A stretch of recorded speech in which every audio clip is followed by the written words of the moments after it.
of this attack will always crit. This skill deals bonus damage to creeps and minions, and Granger gains movement speed while shooting. Second skill, Rondo. Granger's dash remains mostly unchanged, but now grants demonic energy. When Granger uses his second skill, he dashes in the target direction and instantly replenishes a portion of his handgun's energy. Each time Granger hits an enemy with his first skill, it will reduce a portion of this skill's cooldown. Ultimate Death Sonata. Granger's revamped ultimate now has an extremely short cooldown, but each shot will consume energy from his cannon. Granger's ultimate fires a large projectile in the target direction, dealing damage to enemy minions it passes through, and explodes upon hitting the first enemy hero, dealing AoE physical damage and briefly slowing targets. Granger can dash once in the target direction after each shot. The ultimate can also be used during his first skill. In the laning phase, use Granger's first skill to poke the enemy. When his energy gets low, use his second skill to replenish it and continue to poke with his first skill. In teamfights, use Granger's ultimate to poke from a safe distance and continue the attack with his first skill. When the first skill ends, use his ultimate again for more damage and to reposition. If enemies get close, use his second skill to create distance and continue dealing damage with his first skill. Granger possesses good mobility and sustained damage, but his damage output is dependent on his demonic energy, and he gets stronger as his energy cap increases. Upgrade Granger's first skill at level 1 and continue to prioritize upgrading it, aim for the physical attack and movement speed effect, and get Malefic Roar in the late game to deal with high physical defense targets. We recommend the Retribution battle spell for Granger. Granger's first skill deals bonus damage to creeps, making him an effective jungler. Granger can also take Flicker for the gold lane since he also deals bonus damage to minions. When laning, Flicker will help him escape enemy ganks. Granger counters squishy heroes who lack mobility, such as Chang'e and Cecilion, who have a hard time dodging his first skill and are vulnerable to the high damage of his ultimate. Granger is countered by heroes with strong single-target killing power. Despite having good mobility, Granger lacks other defensive measures. Heroes like Saber and Hayabusa can quickly get the jump on Granger and finish him off. Granger pairs well with heroes that have strong CC abilities, such as Franco and Kaja, who can hold enemies in place for Granger's entire first skill. Granger should focus on jungling in the early game to gain an economic advantage. As a marksman, Granger's skills have a higher damage bonus to kill creeps faster. By getting equipment ahead of the enemy, he can snowball the advantage and stay a strong threat throughout the match. In the mid to late game, Granger will have more demonic energy thanks to his passive, allowing for more uses of his ultimate and first skill. But it's important to continue farming creeps and minions to keep raising Granger's demonic energy to boost his combat prowess. Granger the Death Chanter revamp arriving November 6th. And until next time, we'll be seeing you in the Land of Dawn.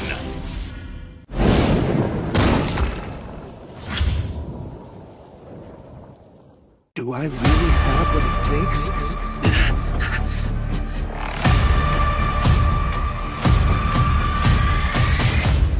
Let's burn. As bright as we can, Dexter. Till the very end.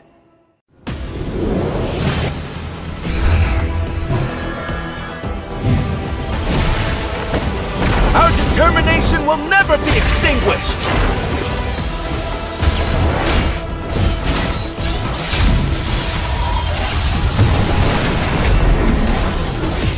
Our cosmic blaze will never be extinguished!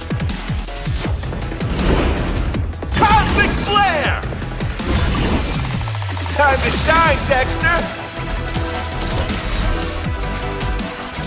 Burn in the moment!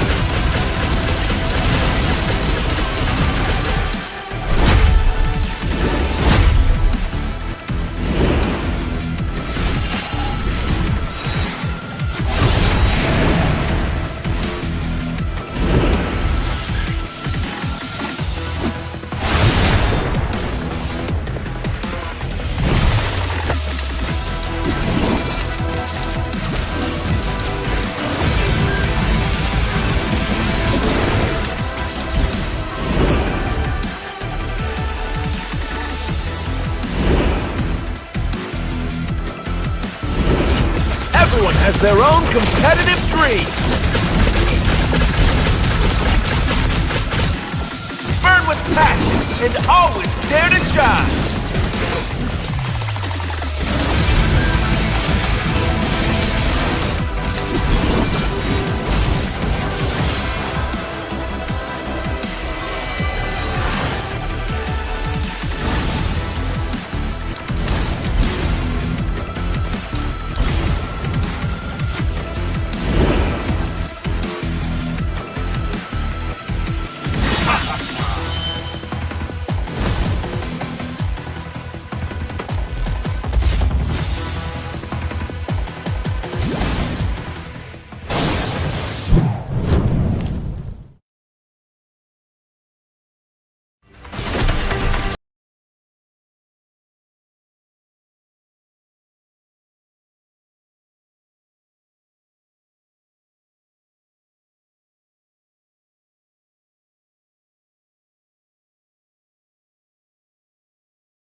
Hello everyone! Welcome to our latest hero revamp, featuring Granger, the Death Chanter. After his revamp, Granger now has a more aggressive playstyle and can excel as both jungler and gold laner. Granger's weapons now consume a resource called demonic energy to unleash a barrage of pain on his unfortunate targets. Death Chanter Granger.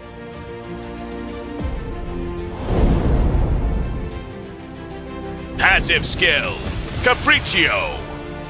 Granger's passive has been reworked. Skills that uses Demon Hunter weapons now consume demonic energy, a resource that regenerates over time. When Granger kills minions or creeps or participates in hero takedowns, the demonic energy cap of his weapons will permanently increase, and he will also recover a small portion of energy. All cooldown reduction obtained by Granger is converted into physical attack. First skill, Rhapsody. Granger's first skill has been adjusted for a more sustained playstyle. The cooldown has been shortened significantly, and it can be cast as long as there's enough energy in his handgun. When Granger casts his first skill, he fires his handgun continuously in the target direction, dealing physical damage while consuming the handgun's energy. The final bullet of this attack will always crit. This skill deals bonus damage to creeps and minions, and Granger gains movement speed while shooting. Second skill, Rondo. Granger's dash remains mostly unchanged, but now grants demonic energy. When Granger uses his second skill, he dashes in the target direction and instantly replenishes a portion of his handgun's energy. Each time Granger hits an enemy with his first skill, it will reduce a portion of this skill's cooldown. Ultimate Death Sonata. Granger's revamped ultimate now has an extremely short cooldown, but each shot will consume energy from his cannon.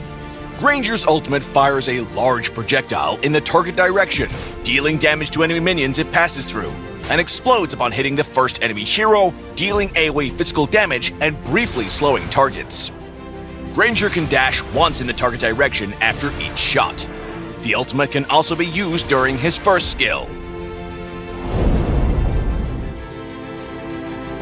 In the laning phase, use Granger's first skill to poke the enemy.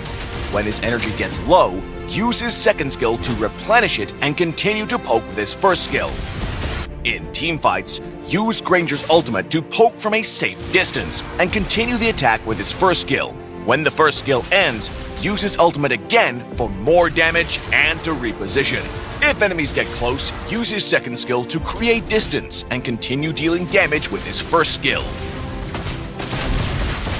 Granger possesses good mobility and sustained damage, but his damage output is dependent on his demonic energy, and he gets stronger as his energy cap increases. Upgrade Granger's first skill at level 1 and continue to prioritize upgrading it as the main source of his damage.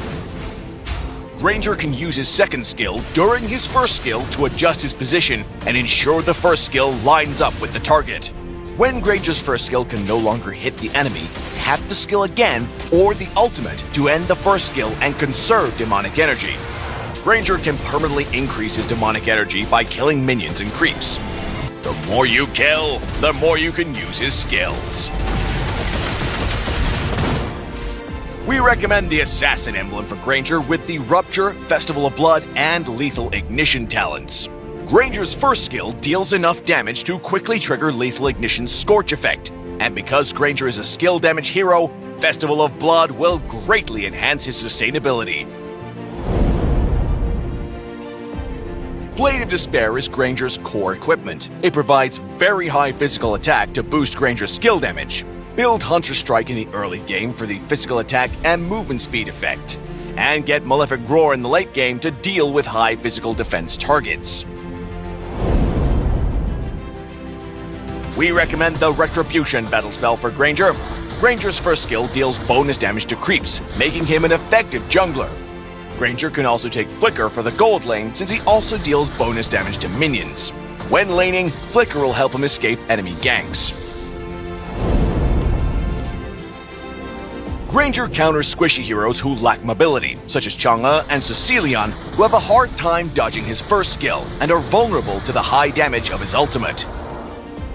Granger is countered by heroes with strong single-target killing power. Despite having good mobility, Granger lacks other defensive measures. Heroes like Saber and Hayabusa can quickly get the jump on Granger and finish him off. Granger pairs well with heroes that have strong CC abilities, such as Franco and Kaja, who can hold enemies in place for Granger's entire first skill. Granger should focus on jungling in the early game to gain an economic advantage. As a marksman, Granger's skills have a higher damage bonus to kill creeps faster. By getting equipment ahead of the enemy, he can snowball the advantage and stay a strong threat throughout the match. In the mid to late game, Granger will have more demonic energy thanks to his passive, allowing for more uses of his ultimate and first skill. But it's important to continue farming creeps and minions to keep raising Granger's demonic energy to boost his combat prowess. Granger the Death Chanter revamp arriving November 6th. And until next time, we'll be seeing you in the Land of Dawn.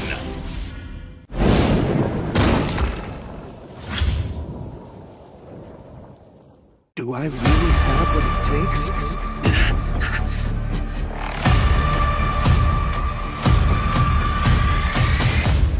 Let's burn. As bright as we can, Dexter. Till the very end.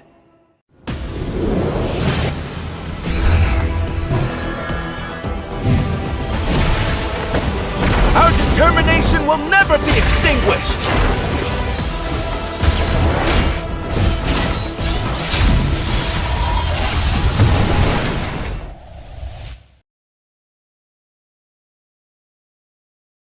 Hello and good evening, everyone. We are back to MIC Season 1, and today is the finals, like the lower bracket finals between Team Meow Meow Gang onto the left side, onto the blue side, and Team against Team Eliminators onto the red side.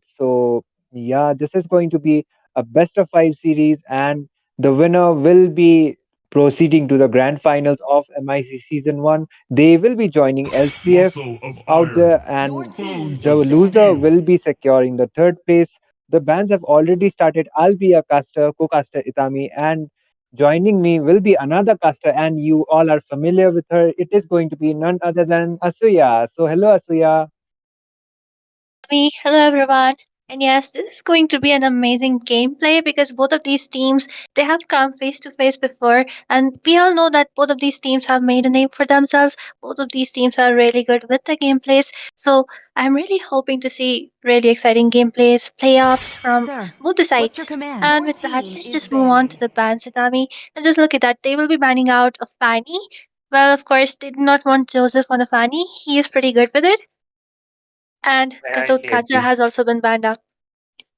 Yep. So regular bans by far, Gatot, even after his adjustments, he's doing pretty decent. So that is acceptable to ban out the Gatot. There might be a strategy coming up from the side of Team Meow Meow Gang, or they don't want to deal with that engage coming up from that Gatot Kacha, the avatar of the Guardian, as well as the taunt coming up from him.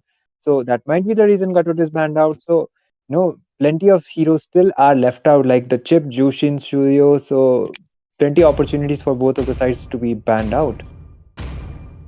True, a lot of options are open at Ami, and with that, we just waited out Who as said Chip there are no has been banned out. shortcuts in life? So I maybe a literally Khalid, a invented one. Bruno, a Sicilian, and you know what, Fave, Obvious, Suyo. So many options are yet to be open, yet to be banned.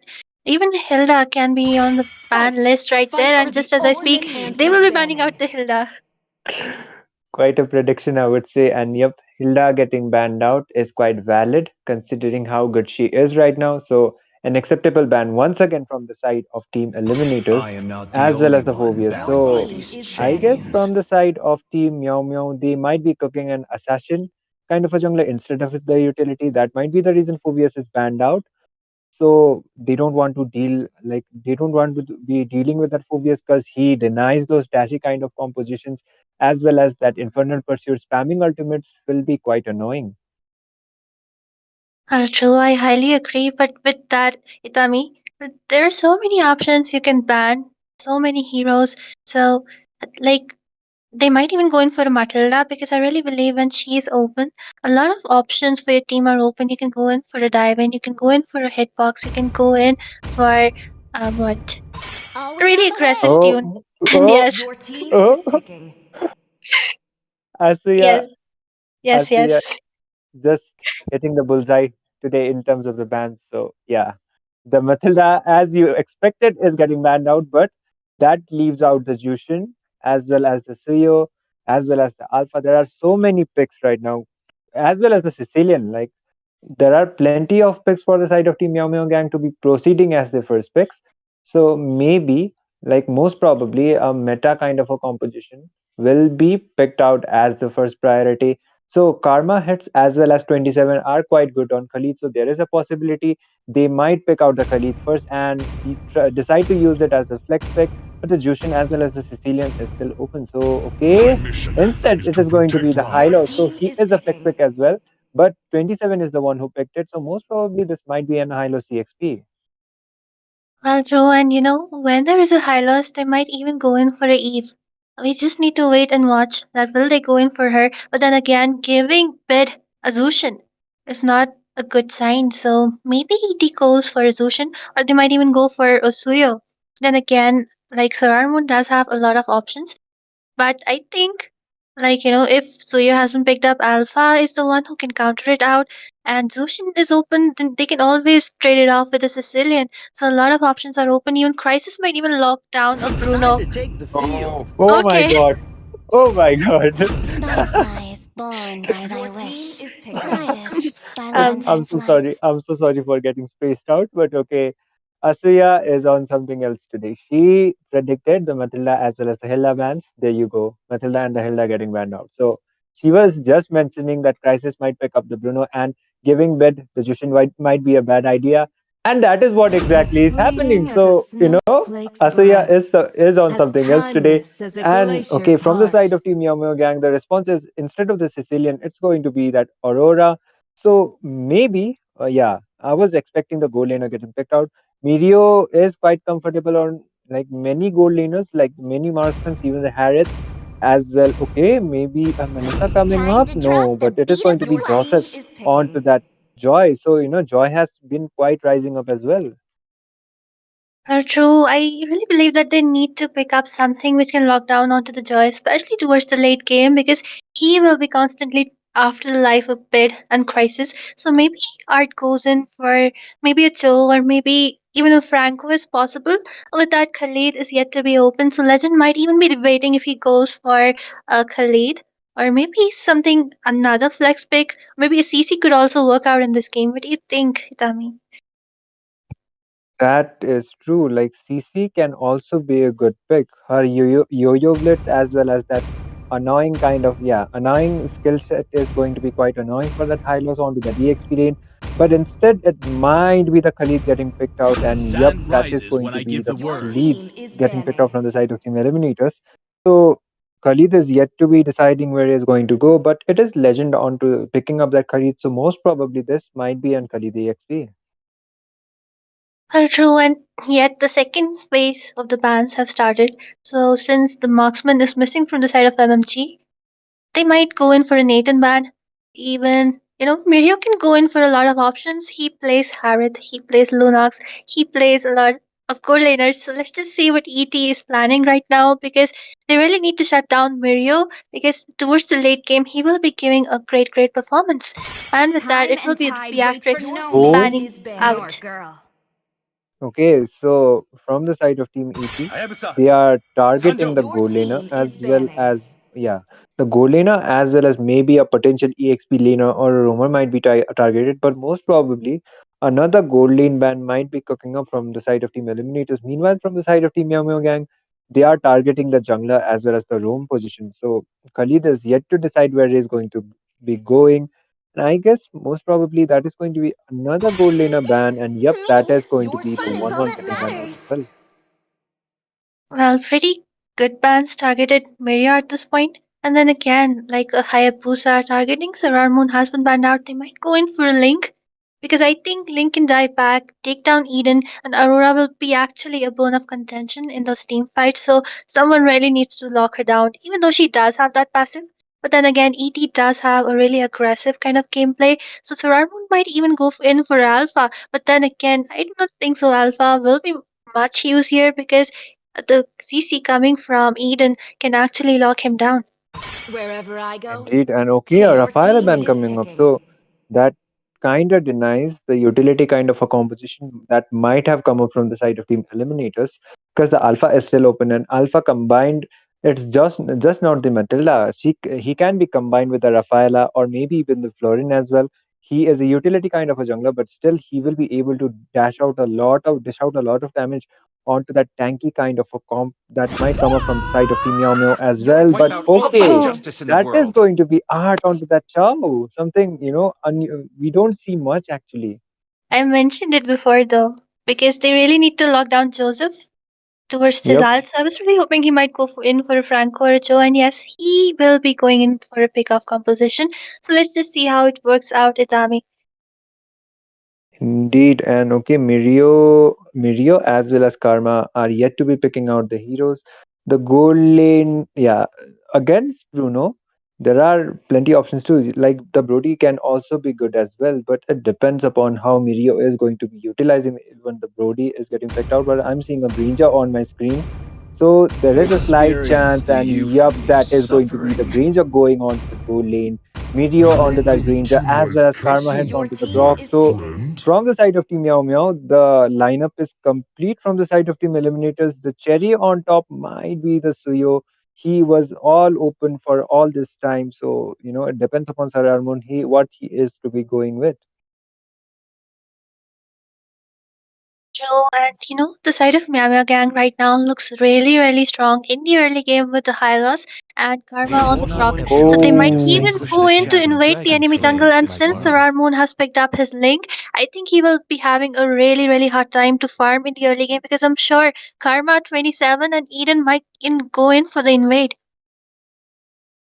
that's highly possible actually. And Granger, after he gets his Hunter Strike as well as the Sky Piercer, if he's able to stack the Sky Piercer up, then definitely Granger will be quite a nightmare because after his revamp, he can literally spam those skills, the Death Sonata as well as the Rondo combos. So, looking at the drafts, which draft actually do you see quite favorable, Asuya?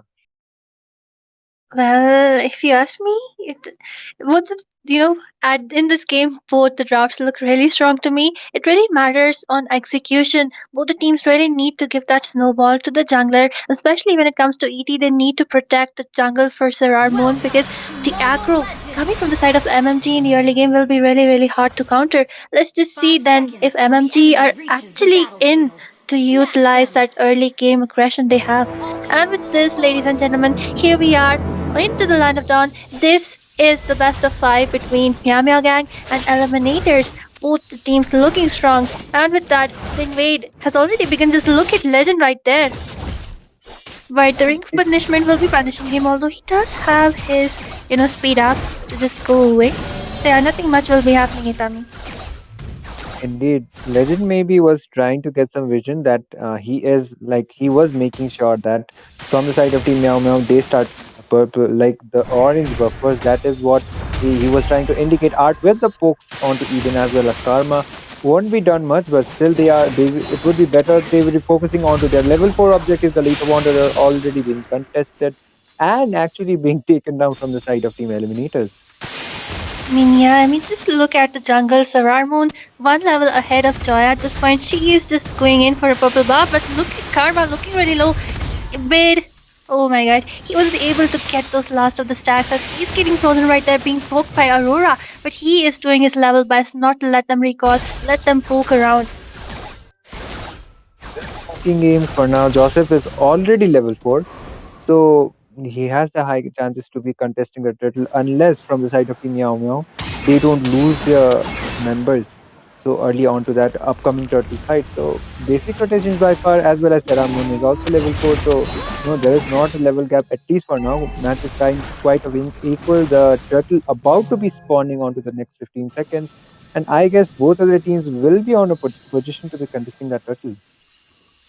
True, but just look at the micro gameplay coming from 27. He wants to deny that one, creep line to Legend at this point, putting his wall right there. But I do not think so. That will be much of a response. But then again, he is already level 4. None of the teams have yet started onto the turtle. But look at Bid already trying to poke Karma. They want to just put him out of that team fights right there. But the zoning coming in. Out also with the pokes, he is level 3 though. Legend also going in. Oh! 27 missing that wild charge, and look at the flicker coming from Legend. It might be 27 on the chopping block, but he is 1 HP. The first blood will be taken away by Sarar Moon right there. Art looking very low. Joseph might go in for him, and the flicker has been used up. Bit right there, all alone, getting that poke. But Legend is right there in the front wall. Bit trying to help out the Fidget Glacier along with the Frost Freeze. The Revitalize has also been popped up. Bit taking really low. Karma will be taking that one kill, and Sarar Moon just trying to get his blue buff, but it was denied. Oh my god, a Link without a blue buff. Joseph will just be running away in 1 HP. Sarar Moon looking really low between two people. Legend is also there trying to help out, but I think so it will be another kill secured by the side of MMG right there. Oh my god, like they not only just got the kill onto that Link, but Karma was the one who got the purple of that Link as well. So, as a jungler, that would definitely tilt you off a bit. And he was supposed to use out his templates of blades just there, and he wasn't even able to escape. But Joseph is aware of the consequences that Art as well as Bit is right there onto the mid lane. So he is not risking it out. For now, he is just focusing onto the farm instead of contesting for that turtle. True, but look at the rating Sandstorm missing out onto 27, but Art has also come but they will just be poking people left and right. And in that engage army, I think Moon shouldn't have dived in without his blue buff right there. But look at Eden looking really low. The glorious pathway has been deployed, and I think Moon will be taking that kill onto Eden. Karma looking really low with the revitalize has also been popped up, but it will be another kill secured by the side of Eliminators right there. Two members remaining. Look at the zoning coming from Bid. Legend might go in, trying to zone away Joy as they are, just taking that turtle without any offense. And then look at Legend, he's healing up, but instead, Joseph getting that kill onto Legend. But then again, I think it's a fair trade, a turtle for an EXP laner. Indeed, and even like the goal lead is quite even as well. That is Team Eliminators with slight of an advantage thanks to the turtle, but that EXP laner was taken down. So an EXP for a turtle might be quite worth it. MEOW as well as Crisis are yet to be taken down onto the game. Oh, the flicker! And yes, just look at Bid. He was looking really low. Art did the rescue. Karma looking really low. Crisis has joined in along with Mirio. The frigid glacier not connecting onto anyone as the team will just disengage at this point. But just look at both the EXP laners trying to cut the lanes, trying to help secure, the support each other with the team fights. And Legend might go in. He might face Joseph right there, and yes, Joseph will be going in after him. He is stunned by the wild charge right there. He's looking really low, and the ultimate will not be able to save his life. Meanwhile, look at the top lane.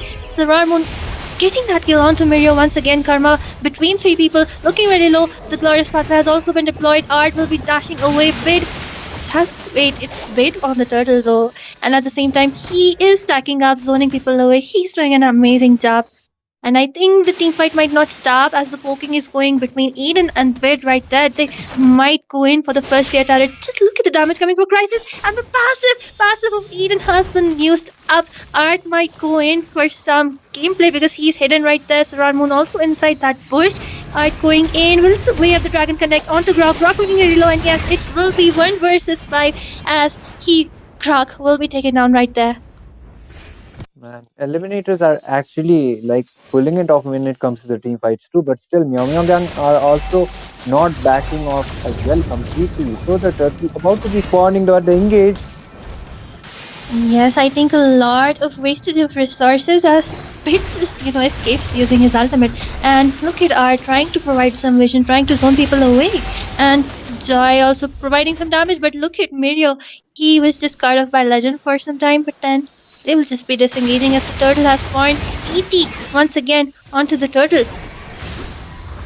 And Joseph right there with that damage, but Ling will be going away. Look at the wild touch, but at the same time the revitalize has also been popped up along with the frigid glacier, and Joseph will be securing that turtle. Meanwhile, Karma looking for that kill onto Art. Art looking really low. At the same time, Mirio getting that kill onto Bid. Bid meanwhile taking that kill onto 27. And I think it was kind of a reversal. A 1-for-2 trade and not looking good for the side of ET right now because the first tier turret might also go in. Art looking really low. The glorious pathway has been used along with beats from Joseph, and the first tier turret from the mid lane will be taken away. Meanwhile, Legend trying to, just take that macro, the first tier turret in the top lane. Indeed, and the goal lead actually for the side of the MEOW Gang, but still Eliminators, they are playing quite disciplinedly too. As soon as one member falls off from them, they are not over engaging, they are retreating, aware of the consequences that if more than 1 or 2 members they will be losing, then definitely they will have the disadvantage. Karma hits is quite low. Yes, the way of the dragon connecting onto him, but he is pretty tanky. I think it was a kind of a waste of resource, but Bid is trying to poke him up, and the ultimate coming from Khalid. Bid will be securing that kill. Art looking really low. Mirio after his life, but Art will just be dashing away. The Death Sonata not connecting either, but just look at that. Bid poking people left and right, 27, and Eden not getting zoned away at this point, and I think a good trade, Itami. Indeed, and they were the electrifying Bait in a very bad position, and look at the wild charge coming in, but Moon was able to get his blue buff at this point. The poke coming from him pretty good, but then Bait was taken down, not a good trade.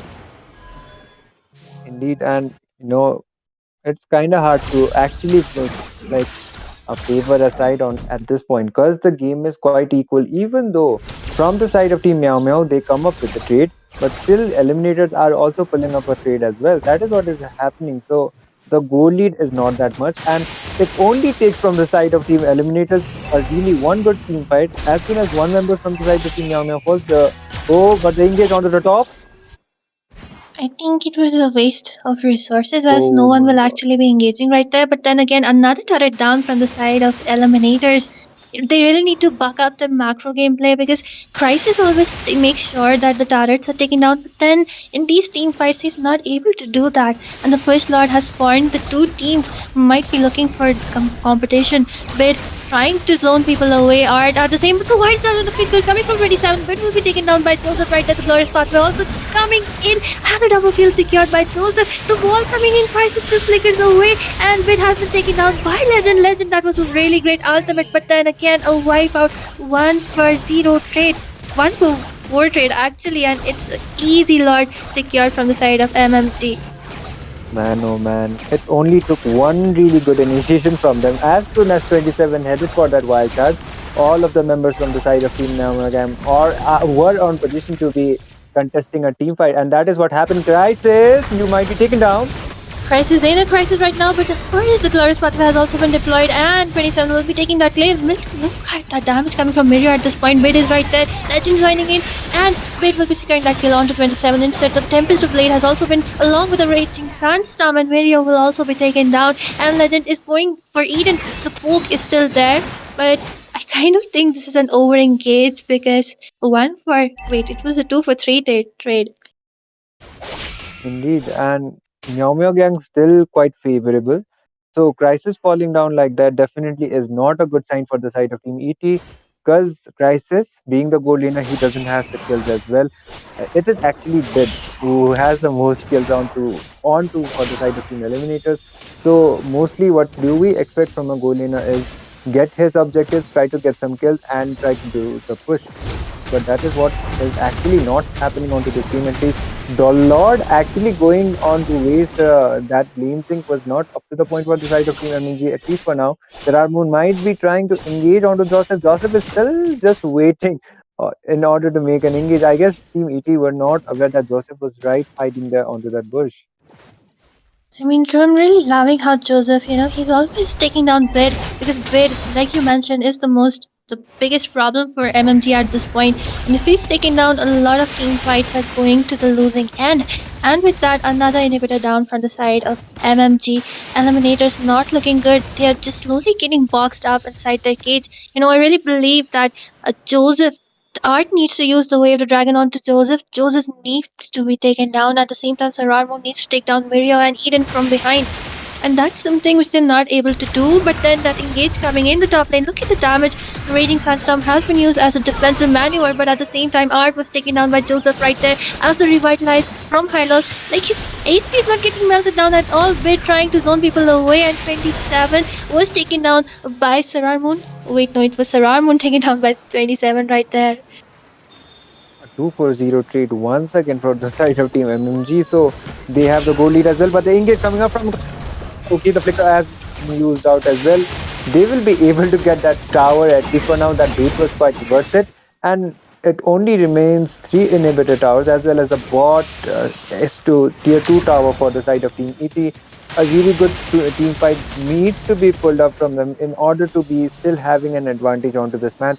The Lord about to be spawning, so I guess Team MMG might be able to get this Lord quite easily unless a really good engage comes up from the side of Team Eliminators. I mean, true, but then again, I really, not like how they're wasting their resources onto Karma, but the ultimate coming from Khalid is right there, along with the Way of the Dragon connecting onto Eden. Eden will be taken down. Everyone is inside the tower right there, but instead, Yuki Suramun taking down the Hylos finally. Joseph is still strong. He's looking for some kills. Meanwhile, just look at that. Crisis is not being able to set up his damage at this point because he's getting taken down one by one. Look at that. Joseph getting another kill. Bid is the only one remaining, so they might even go for the disengage at this point because, it's an easy lord for them once again. Indeed, and only 2 members from the side of Team ET remaining. Bid is Dewey out there he will be retreating for now, and that will be another uncontested lord for the side of Team Meow Meow Gang. And I guess the thing they did at the first lord, they were not able to sing those things properly. If they are able to do so, then maybe they might be able to get some inhibitor towers. and maybe even try, like they will be trying to end the game as well, because from the side of team ET they have the Bruno, so Crisis hasn't got any kills, but still his itemizations are coming up to the point. So if the late game, if it actually goes to the late game, then Crisis might actually be able to pull up if he is able to secure some kills. I mean, true, but then again, ET is not able to provide that safety to Crisis at this point. I mean, just look at him, not even a single kill right there, but the Lord marching down once again from the mid lane. The Glorious Pathway has also been deployed right there. Karma might look for some kill. Meanwhile, just look at the top lane, and it is a Raging Sandstorm onto two people, but instead it will be the turret falling down the way of the dragon connecting on to the people, but then again, it will be Joseph who was taken down by Sarar Moon right there. This might be a throw from the side of MMG because look at how low they are looking, and Sarar Moon might even go in for Oh, Mirio at this point. But then again, successful defense from the side of Team ET with one of the inhibitors remaining, and Crisis finally getting the first kill in this game. even though from the side of Team MMG did lost two members, they were actually able to secure three towers for now. So Team ET might be able to get some advantage at least for now, because the cooldown timers are almost up. But the Raging Ooh, Sandstorm, the Raging Sandstorm right there, along with the Winter Crown. Meanwhile, look at Sarar Moon diving into the back lines, but Mirio will be securing that kill onto Legend right there. Legend was taken down, but they did trade it off with the first tier turret in the mid lane. 27 going in. It's like it's like he knows where Sarmon is, going after him right there. So what do you think Itami 80 needs to do at this point? I think if they are able to hold it out, and that overextension from Joseph that came up onto that Lord lane, if Joseph didn't end up dying onto that fight, then maybe they might be have able to have end the game as well, but that didn't happen, at least for now. So if a crucial, like, if eliminators are able to pick off a crucial mistake from the side of Team MMG, then definitely they might stand a chance. But the Lord is about to be spawning onto the next 30 seconds, so uh, the the future of the game, it is going to be going, might be depending upon that next Lord fight coming up. I mean, true, but just look at the bot lane. Legend looking really low as look at the people, but just look at the Tempest of Blade coming in from Surround, taking that kill onto Mirio right there to put it to the Grace here, not connecting onto anyone at the same time. Wait a second, the ultimate from Karma has also been deployed, but then again, two for one trade, and it was Crisis who was taken down, but then again, the Lord is coming. So ET might go in for that Lord. Actually can be the case, but yeah, Joseph is not that on HP, as well as from the side of Team Meow Meow, they don't have two members as well. So I guess they will not overextend any team fights onto that Lord. And from the side of Team Eliminators too, they are picking off the mistakes from from the side of Team Meow Meow Gang. And if this kind of overextension come up from the side of Team MMG, then definitely Team Eliminators might have the advantage, and maybe they might be the ones able to get that Lord. And if they are able to get it, it will give them quite an advantage, because this is going to be the level 3 Lord, and it is going to be quite beefy compared to the previous two Lords. I mean, true, but then again, just look at Art and Legend. They're completely, like, most of them, they have a tanky build. Meanwhile, Grok has gone for damage, but I think Josephson might go in for a bit. The Ultimus has been used up. Art might also go in. Legend coming in with a Raging Sandstorm. The damage is not enough. Joseph and Mirio. Art looking for kicking Mirio, but Mirio does have that Purify. Art in a really bad position. He might dash away, but then again, Joseph is after his life. Meanwhile, look at Crisis. Crisis securing that kill onto 27. And of course, Art was taken down right there, but then it was a 1-for-1 trade for both the sides.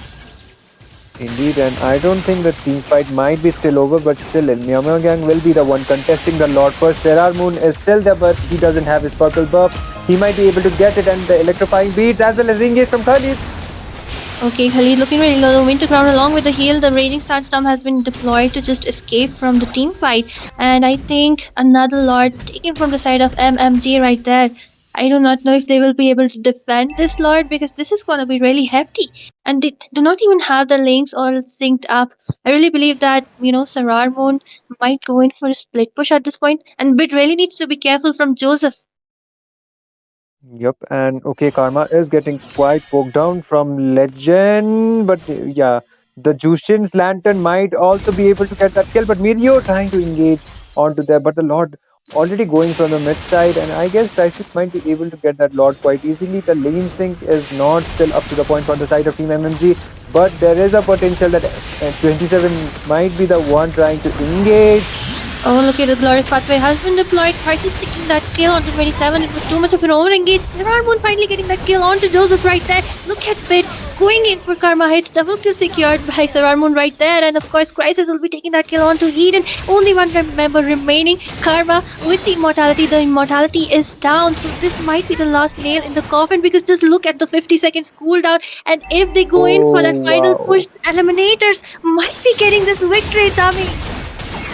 Indeed, and that is what exactly might be happening. The Bruno, he is a late game insurance. That is what happened, and Crisis was able to get that triple kill, and they might be able to end this game as well. The cooldown timers is way too much, and Team Oh. Eliminators will be able to take the game number one from the hands of Team Meow Meow Gang. Oh my god, what a comeback just came up!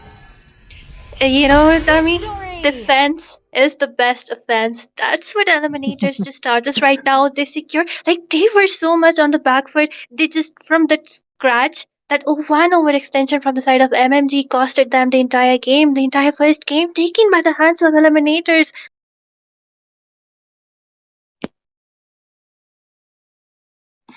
And yes, great job from Yes, the side of Meow Gang. But then again, what can I say? 27 been taken down. Karma with his ultimate was not on point. And of course, Crisis finally getting those kills because just like you said, it's a late game Bruna after all.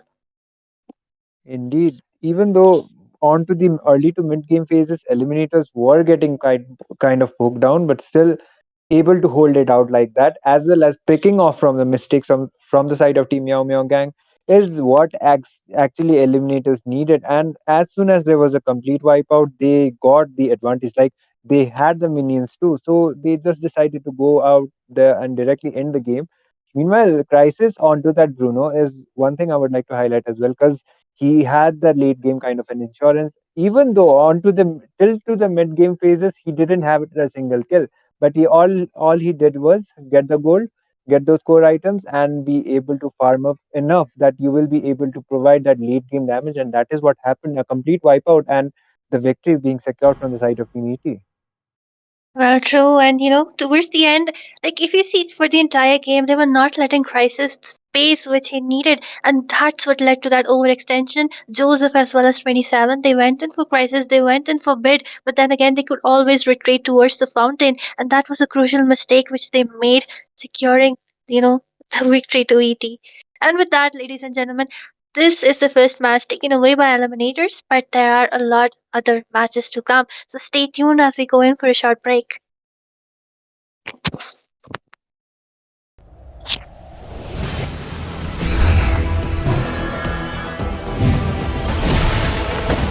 Our determination will never be extinguished!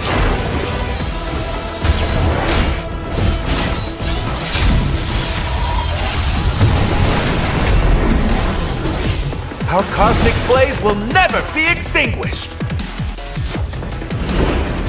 Cosmic flare! Time to shine, Dexter!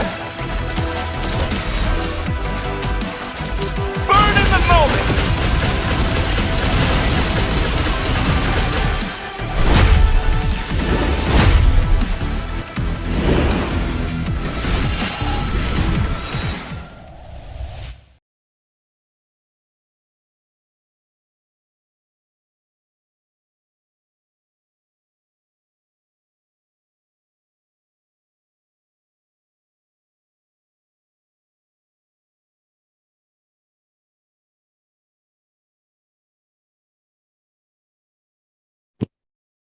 And good evening, ladies and gentlemen. Welcome back to Vortex Esport MIC Season 1, powered by Mobile Legends 5v5 and Vortex Esports. Sir, This is what's your the best of command? Your five team between is Team banned. Eliminators and Meow Gang, with the first victory secured by Eliminators onto the name. The games are really exciting, and yes, I am your caster Fight! Asuya. Fight Joining for the me is ultimate Itami answer. once again. So hi there, Itami. Hello, Asuya, and yep, we are back. And what a comeback actually from the side of Team Eliminators onto that first game. It was right, Asuya? Yep. No one was expecting that, but then again, that defense and that overextension costed MMG quite a lot. And yes, what do you think, Itami? Will this be again a victory from the side of ET because they do have the first pick in this game, or it will be MMG taking the second game to the name? If from the side of team Meow Meow Gang there is no overextension like the previous game, then there is a high possibility that Meow Meow Gang might be able to pull it off. Like learning from the mistakes as well as executing it might be the key points of victory for them. So that actually might be the Warning case. But the is Hylos ban banning. coming up, so that is quite kind of expected. And yep, with us this time, I guess it is going to be Peachy onto the casting desk as well. So hello, Peachy. Hello everyone. Hi and hi Tami, hi Asuya. Please give us some recap before we move into the third match. Well, PG, the last game, it was so exciting. MMG was on top. Like, they had just taken away, like, everything from Eliminators, two inhibitors also taken down, and yet Eliminators defended three Lords, and the final Lord was kind of an overengage, and Crisis got those kills, Moon got the kills, and I am yes, not the only 60 one seconds bound cooldown. by Team these is So, of course, banning. chains. it was a final push from the side of ET, a miraculous comeback from them. Damn, that's some good matches coming up. So yeah, the I guess Asuya and me will be guiding you onto at least for this draft phase, and I guess Peachy and Ray will be the one casting for this match. So yeah, for now we will be guiding you for that draft phases. The bans coming up from Time to the take side. the Okay, field. the Your Bruno this team time is getting banned banning. off from the side of Team Eliminators. Apparently, Crisis doesn't want to pick out the Bruno. Neither does he want Mirio to pick out the Bruno. So Bruno ban is quite valid considering that comeback that came up onto that previous game. So yeah. I mean, true, but then, banning out Hilda, it is of course a target towards Art because whenever he plays Hilda onto the room, there is not a moment of rest, not a moment of peace to the enemies. And yes, a great ban. And then again, of course, I think Fanny, she will be a permanent ban in all the games because Joseph is really great with the Fanny. They do not want him onto that. And then again, like the Hylos and the Bruno are kind of a respect bans from the last games because we did see how well Karma was doing onto the Your Hylos. team is Hylos was banning. a bone of contention, zoning people away so well, soaking up all that damage. So yeah, great bans from both the teams. But this time it is ET as the first pick. So where do you think it could be since so many options are yet to be, taken away? Oh, it is the Matilda Itami. Indeed, and the Matilda might like there is a high possibility Matilda getting picked out. So from the side of Team Army's on Eliminators, the yeah, way. if the Matilda is Your getting picked out, team then is picking. the highest possibility is a utility jungler. That might be the Alpha or maybe the Bane, even the Butterflies Barats. There born are by plenty thy of picks, wish, but guided by plenty of lantern's options light. for both of the sides to be actually picked out because the chip is also open. So, Sun they are rises not when I give the Your word. prioritizing it team at is least for picking. now. So, looks like they don't want their composition to be relying onto that chip. Instead, it is going to be the Jushin as well as the Khalid getting picked out. I mean, two power picks on the side of MMG at this point. Zushin, of course, we all know how strong she is in the early game with the instances of CC she provides. And of course, like both the teams are really great when it comes to ET. They play it really in aggro. Same goes for MMG. They know whom to prioritize, when to prioritize aggro along with disciplined gameplay from their side. So yeah, getting Karma, Khalid, and giving Eden Azushin, not a good sign. Let's just see how it goes out because ET really need to counter it out because Sicilian is out on the grab. But why do I see? I think finally it will Light be is Legend on the my CC. I life. think she is a great pick here, Let's especially get ready to considering crowd. that Make Matilda is some also there noise. Your and team is Crisis will be taking picking. away that Harith. Oh my god. This time, magic composition onto the goal lane. So that would be quite worth to watch. But I have a feeling that Mirio might actually go out with that Lunox onto the goal Hayabusa. lane. But instead, Santo. it is Your going to be team Joseph is locking the banning. Hayabusa first. So, you know, Lunox or maybe even the Nathan or even the Beatrix is actually a really good matchup against that Harith onto that goal lane. So there might be a possibility from the side of Team MMG. They Your actually team might ban is out the banning. Lunox, but it depends upon their composition. If they To know, like if live is Mirio to is quite trick the comfortable with Reaper. dealing with this kind of heroes, then we might not even see that bans as well. I mean, true, with that, the second phase has begun, and it was for Ramis, which was banned away from the side of Mia Gang. I think a good ban, but then Time again, and I really tide don't wait for think no Bid one. might go Play in Oh, for smart, that. girl. And with that, a Beatrix been banged out for Mirio. So the next ban, just like you mentioned, Itami, it might even be a Lonox because even in the last game, we did see that ET tried to target down Mirio's picks right there. A lot of marksmen were banned away. And with that, like I think since they are missing a jungler, they might even go in for targeting Sarar Moon at this point in the last game. With the link he did a great job. So or maybe a Suya is open and Alpha can also been picked up. They're just debating at this point. Itami, what do you think could be the ban from MMG? most probably, I guess that is going to be a jungler or maybe even a mid laner getting Hope we'll banned out, find a and way. definitely that is going to Even be when the all is Vexana getting forlorn. banned out. So, quite considerable. But I kind of feel like from the side of Team MMG, looking at these two mid laner bans, like the Faramis as well as the Vexana, they both are ult reliant. The Eternal Guard as well as the Netherland from Faramis, they have a really, To what do me, you say? your team is They all have that a really good matters. contribution onto the team fights with those ultimates. So a Valentina might actually be coming. Oh no, no, no! I'm so sorry for that because Eden has Come already picked out the join me mage. But in yep, my that is dreams going to be the land. Lunox against that Harriet coming up. And I mean, this is a classic example of Art and Saramon duo with Oh, a Matilda got it. and an Alpha being picked up. And I think this is one of the strongest comps in the game right now. And I think like Team ET does have a really good early with the CC onto the hand with the Matilda. But then again, all Alpha is also there for the early game aggro. So now they just need some utility picks, maybe a bit of more CC. And I think Bid it does really great job on a Valentina. He does even have the Brilliance form, the ultimate, the Yugi Shadow Kill, and also the Raging Sandstorm, so they might go in. But then, what do you think, Itami? Like, the draft is looking I really strong for enjoy the 80. pain. I Your I team is think picking. instead of the Sicilian, they decided to. The reason they decided to go out with the Valentina might be onto that mid lane, mid game as well as the early game aggression. They want Valentina to be more contributing onto that team fight. So that might be the reason they decided not to go with the Sicilian, Wipe out even though all the Sicilian injustice in the world. might have a higher pick rate compared to the Valentina onto that mid lane, but a chow pick coming up from the side of Team Meow Meow Gang. And apparently that is an EXP Chow because yeah, 27 is on the Chow. So yeah, an EXP Chow as well as Karma heads onto that Rome Khalid. So what do you think? Like which draft do you like it better? When it comes, like, what can I say? Both the drafts, just like the previous game with Avi, both of them look really strong. The best potential from the side of MMG looks to be slightly better to me because they have a Lunox. But then again, like, Crisis will not be having a great time in his lane because Lunox, we all know, does counter out the Lunox right there. But then again, they do have art on the Matilda, and towards the late game, she will be providing a lot of utility, a lot of disengage, a lot of heals, and a lot of shields.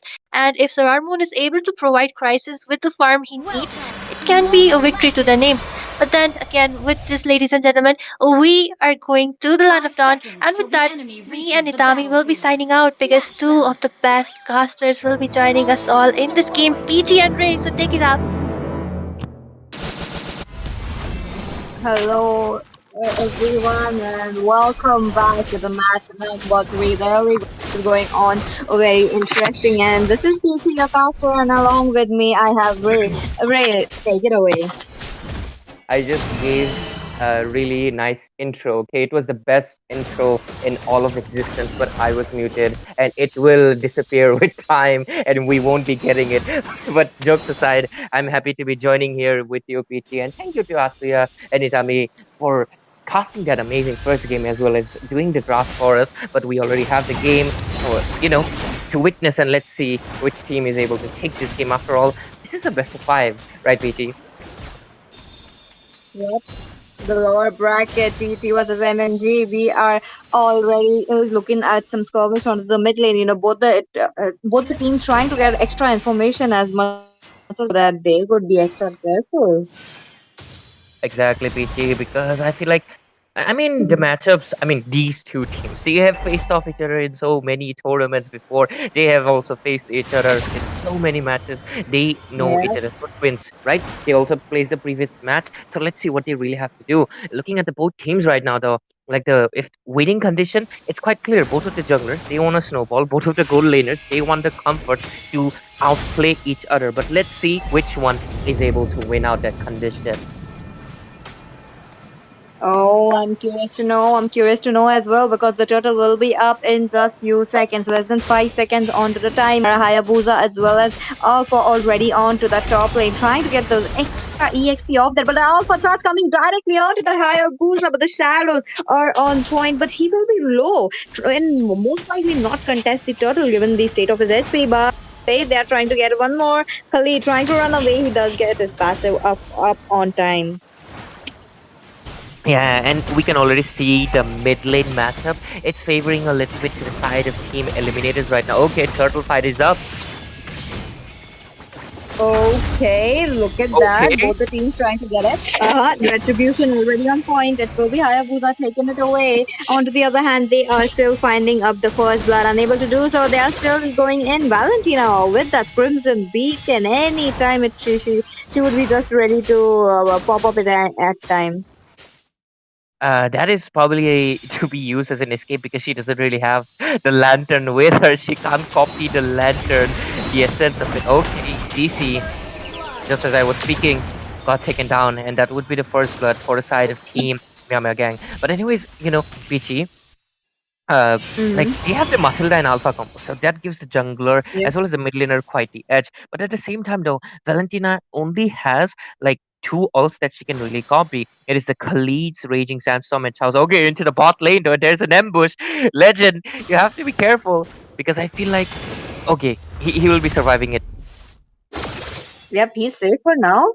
Again, you're talking about NPC getting hit by the top lane. Look at that, the circling needle coming onto the play. It will be a double knock-up, double trouble for that. Lunox will be taken down along with that. Art will be the one with Matilda going down. One more hit on to Sarah Moon, and he's down. Double kill picked up, and there we go. Triple kill. Maybe a maniac though, because I do see Valentina popping up her Crimson Beacon trying to run away, but those only shadow kills were not on point.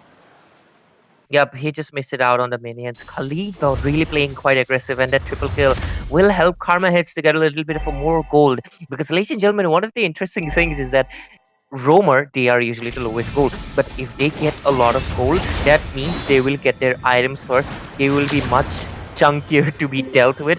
And Karma Hits on this Khalid, yeah, he's definitely gonna be quite the like formidable foe to be reckoned with, especially with considering the fact that Crisis has not been able to join the team fight just yet. Okay, there's a turtle fight going in. Ciao. Oh, wait.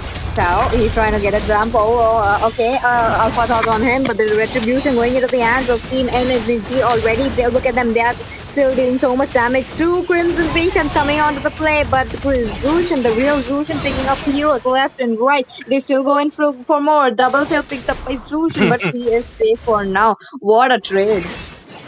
Like Bid, has to make good use of his ults, man, because his IMU it has to copy Way of the Dragon or the Raging Sandstorm because Crimson Beacon is not really helping, and they're probably gonna lose the mid turret. Okay, but there it is, Quicksand. Yep. Quicksand coming into the play as well. Now that means this is what I love about a Khalid, given the fact that you could just heal up at any moment, don't have to go right back to the base. But again, look at that. Turret's already going down just like 5 minutes into the game. They have already set their eyes onto their the structures. Exactly, Bichi, because the rotation coming in from Team Yama Gang is just immaculate, considering the fact that they've already taken down one of the most important structures, that is the mid-tier 1, giving them the edge to invade. And this means that all of the, every minute that will be coming, the Alpha, Sarar Moon, he will be in jeopardy. His jungle, okay, into the top lane though. Oh, look at that rage catcher right onto the Alpha space. He will be going down into the hands of Hayabusa. They're still trying to get a chaos onto that Harriet, but the Zaman Force will be helping him to just run away, deal some damage, and go back. Look at that. The shift is already onto the mid lane or again. Now the mid lane will be taken down. I'm looking at Zushan as well. She has been given a lot of room to go back and looking at her score as well. 3-0 for an early game Zushan. She's playing it out very well. Yeah, I don't really prefer how Bid is playing the Valentina right now. With his IMU, he's only copying Zushin's Crimson Beacon here, which is not really giving him anything. He doesn't have the lantern, so he's only using it to run away.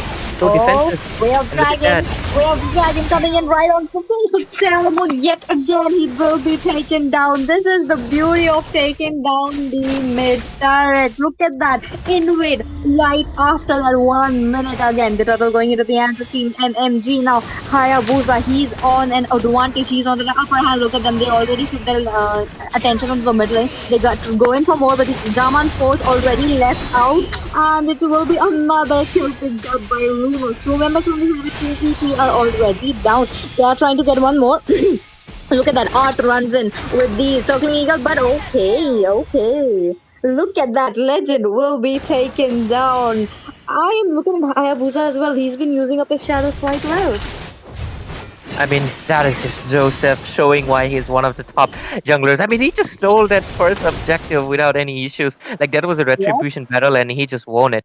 And other than the fact, like, if you look at the scoreboard right now, it's 1-15, a goal lead of around 8,000 on the hands of Meow Gang. And if you look at the itemization, Hayabusa is building towards the Blade of Despair. Zushin already has 2 items, and Runok is building towards the 3rd item. And look at that, Team EG, they're just falling. Okay, Oh, no. they are definitely falling, but they did get media shut down. The bounty already onto the hands of Team ET right now. Will it be enough? Nope, that was not it. That was definitely not it. 4 members right there falling down. When Zushin is safe again, look at her HP.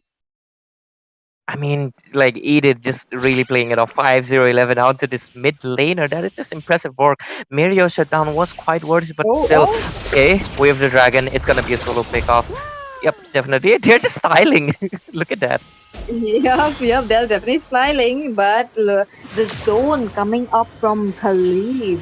Look at that. They really opened up a lot of map to themselves as well. Talking about Team MMG, look at them.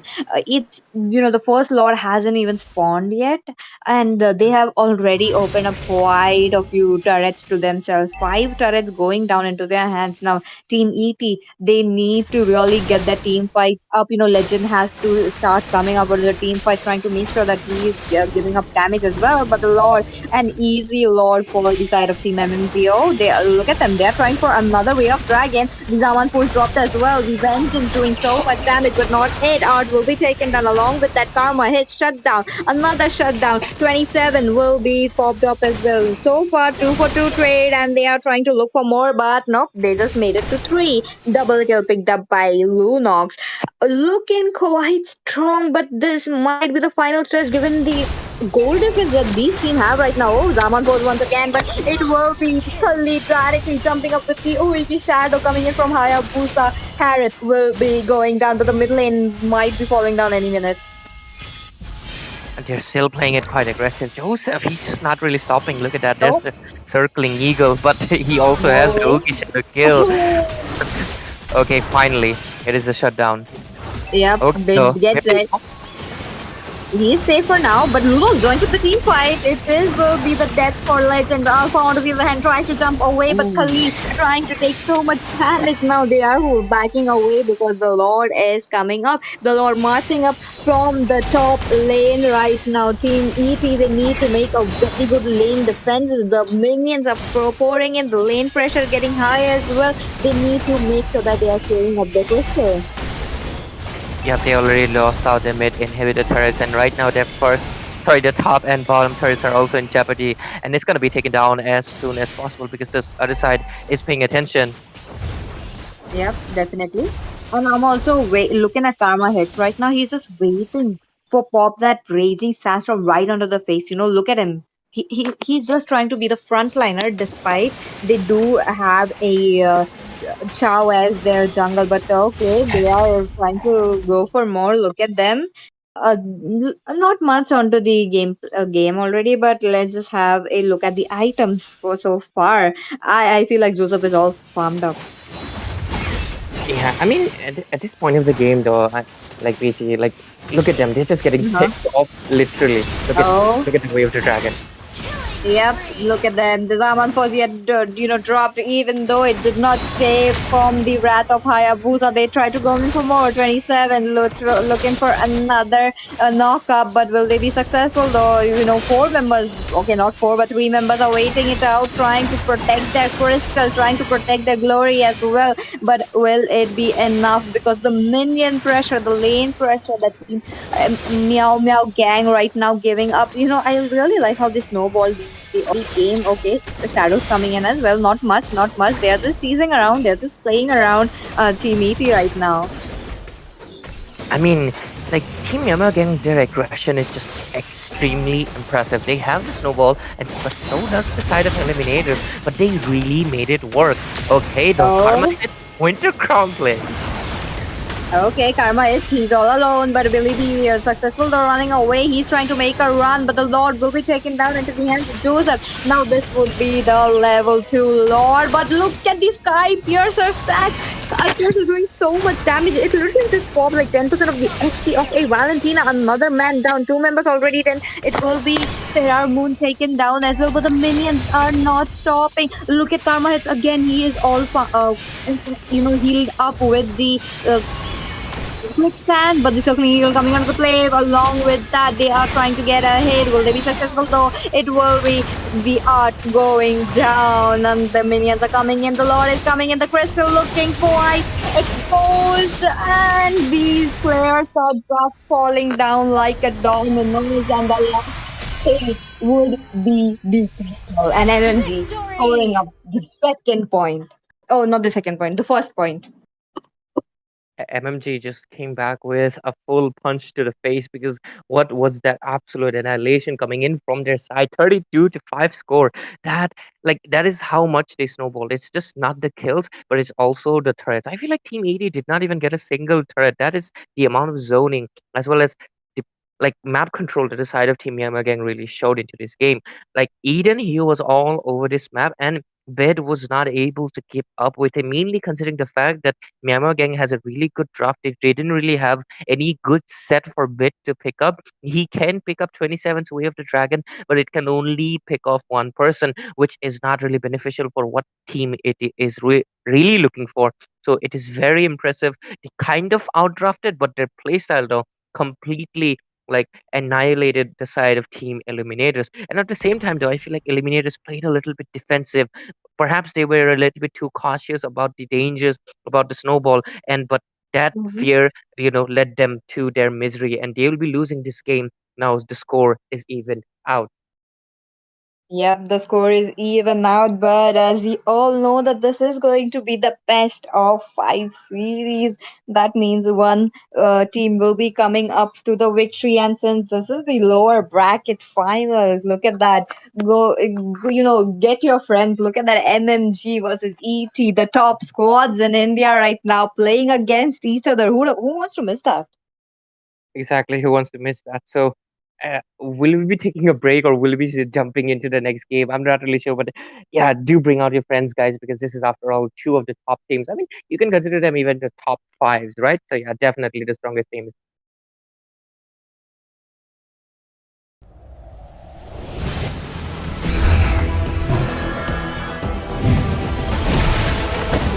Our determination will never be extinguished!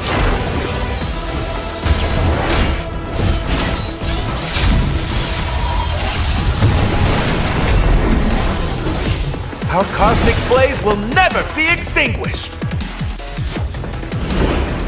Cosmic flare! Time to shine, Dexter! Burn in the moment!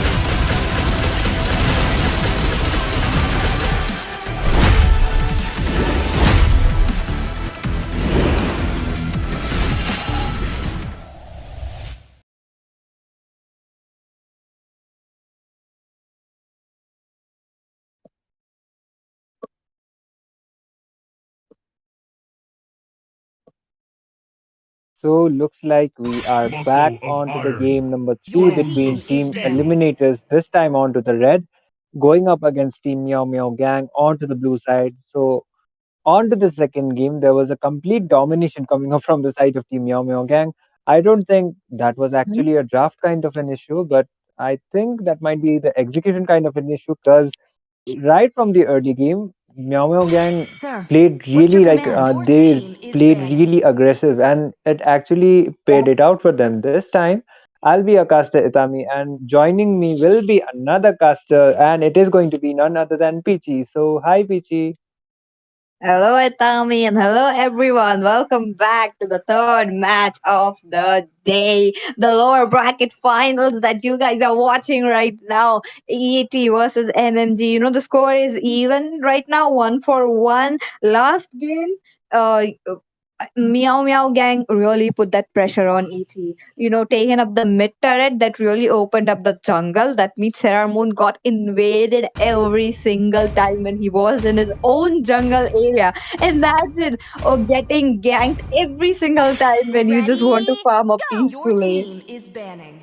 Indeed, and oh my God, a Layla ban coming up from the side of Team Meow Meow Gang. So maybe Mirio has a Layla phobia, or he is just trying to troll it out.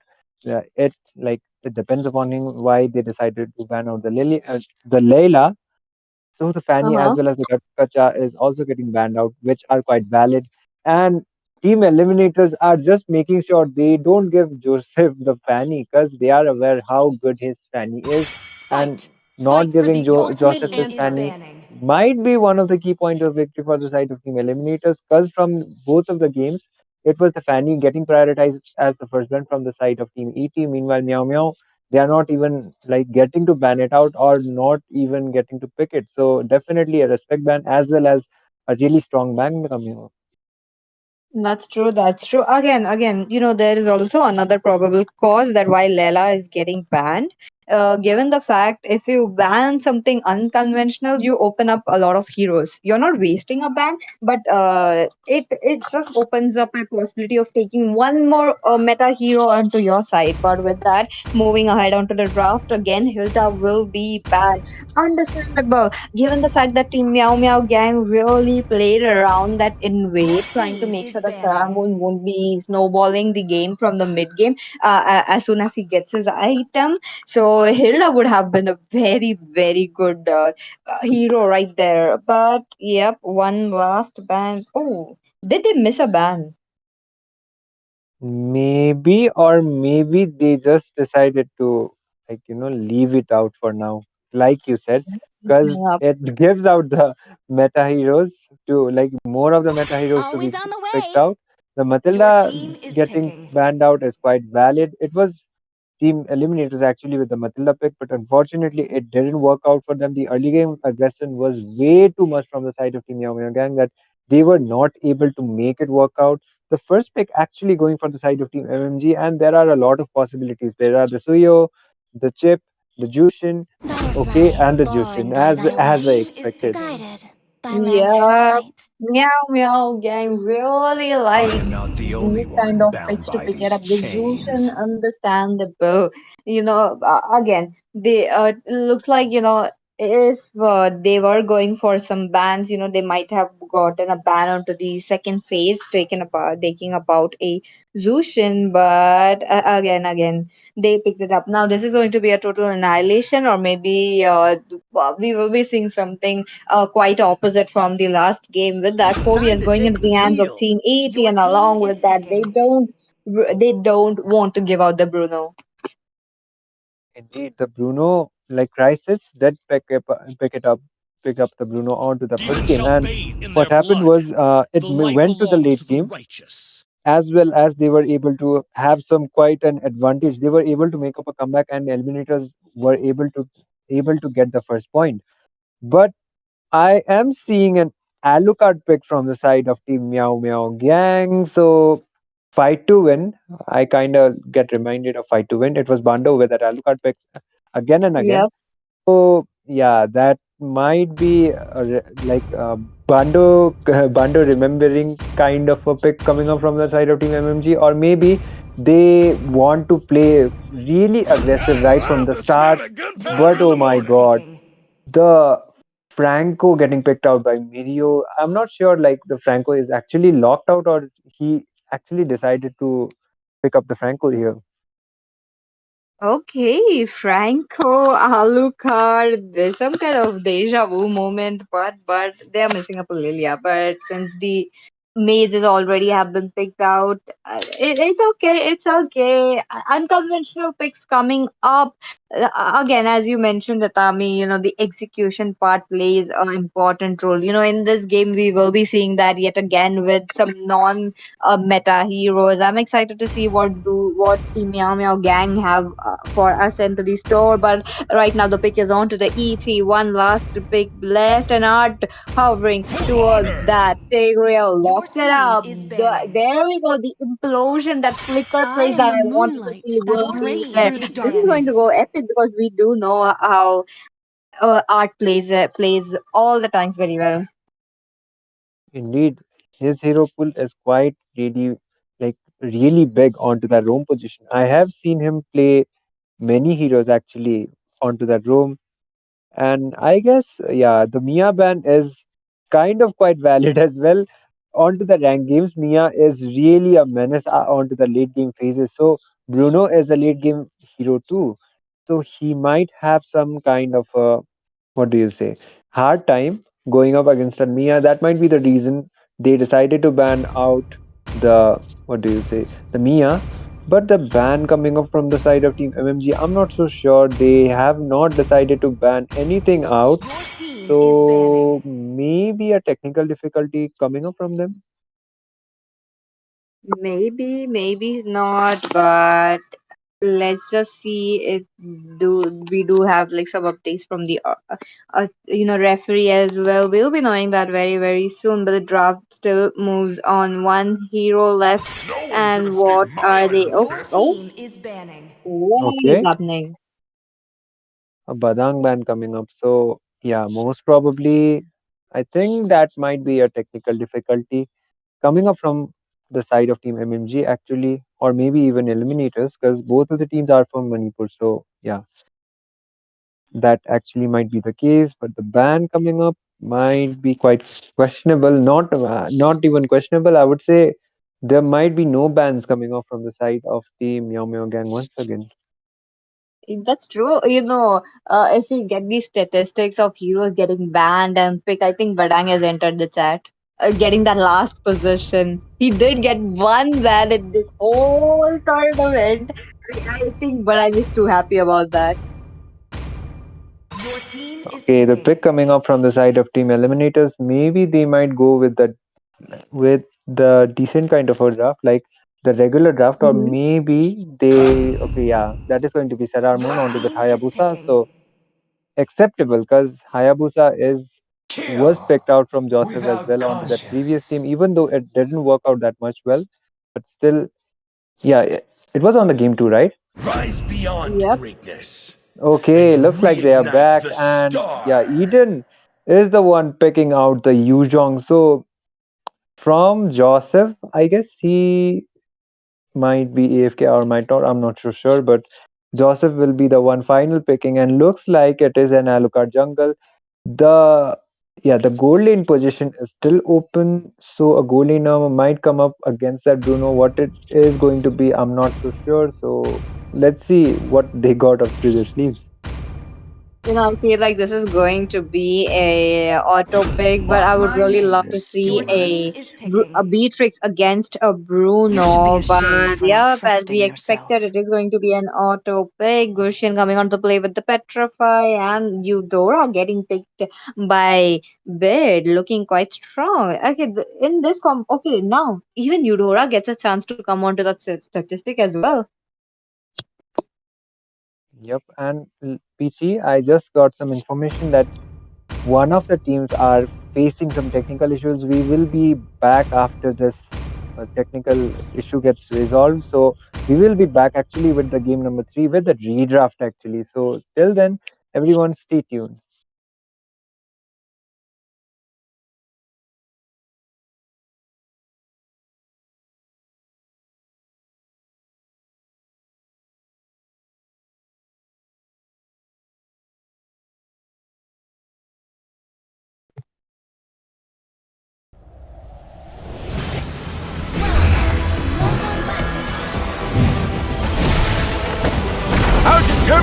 will never be extinguished!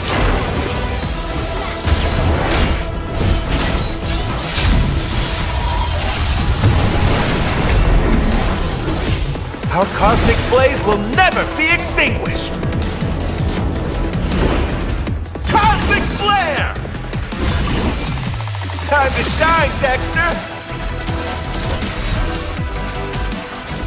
Burn in the moment!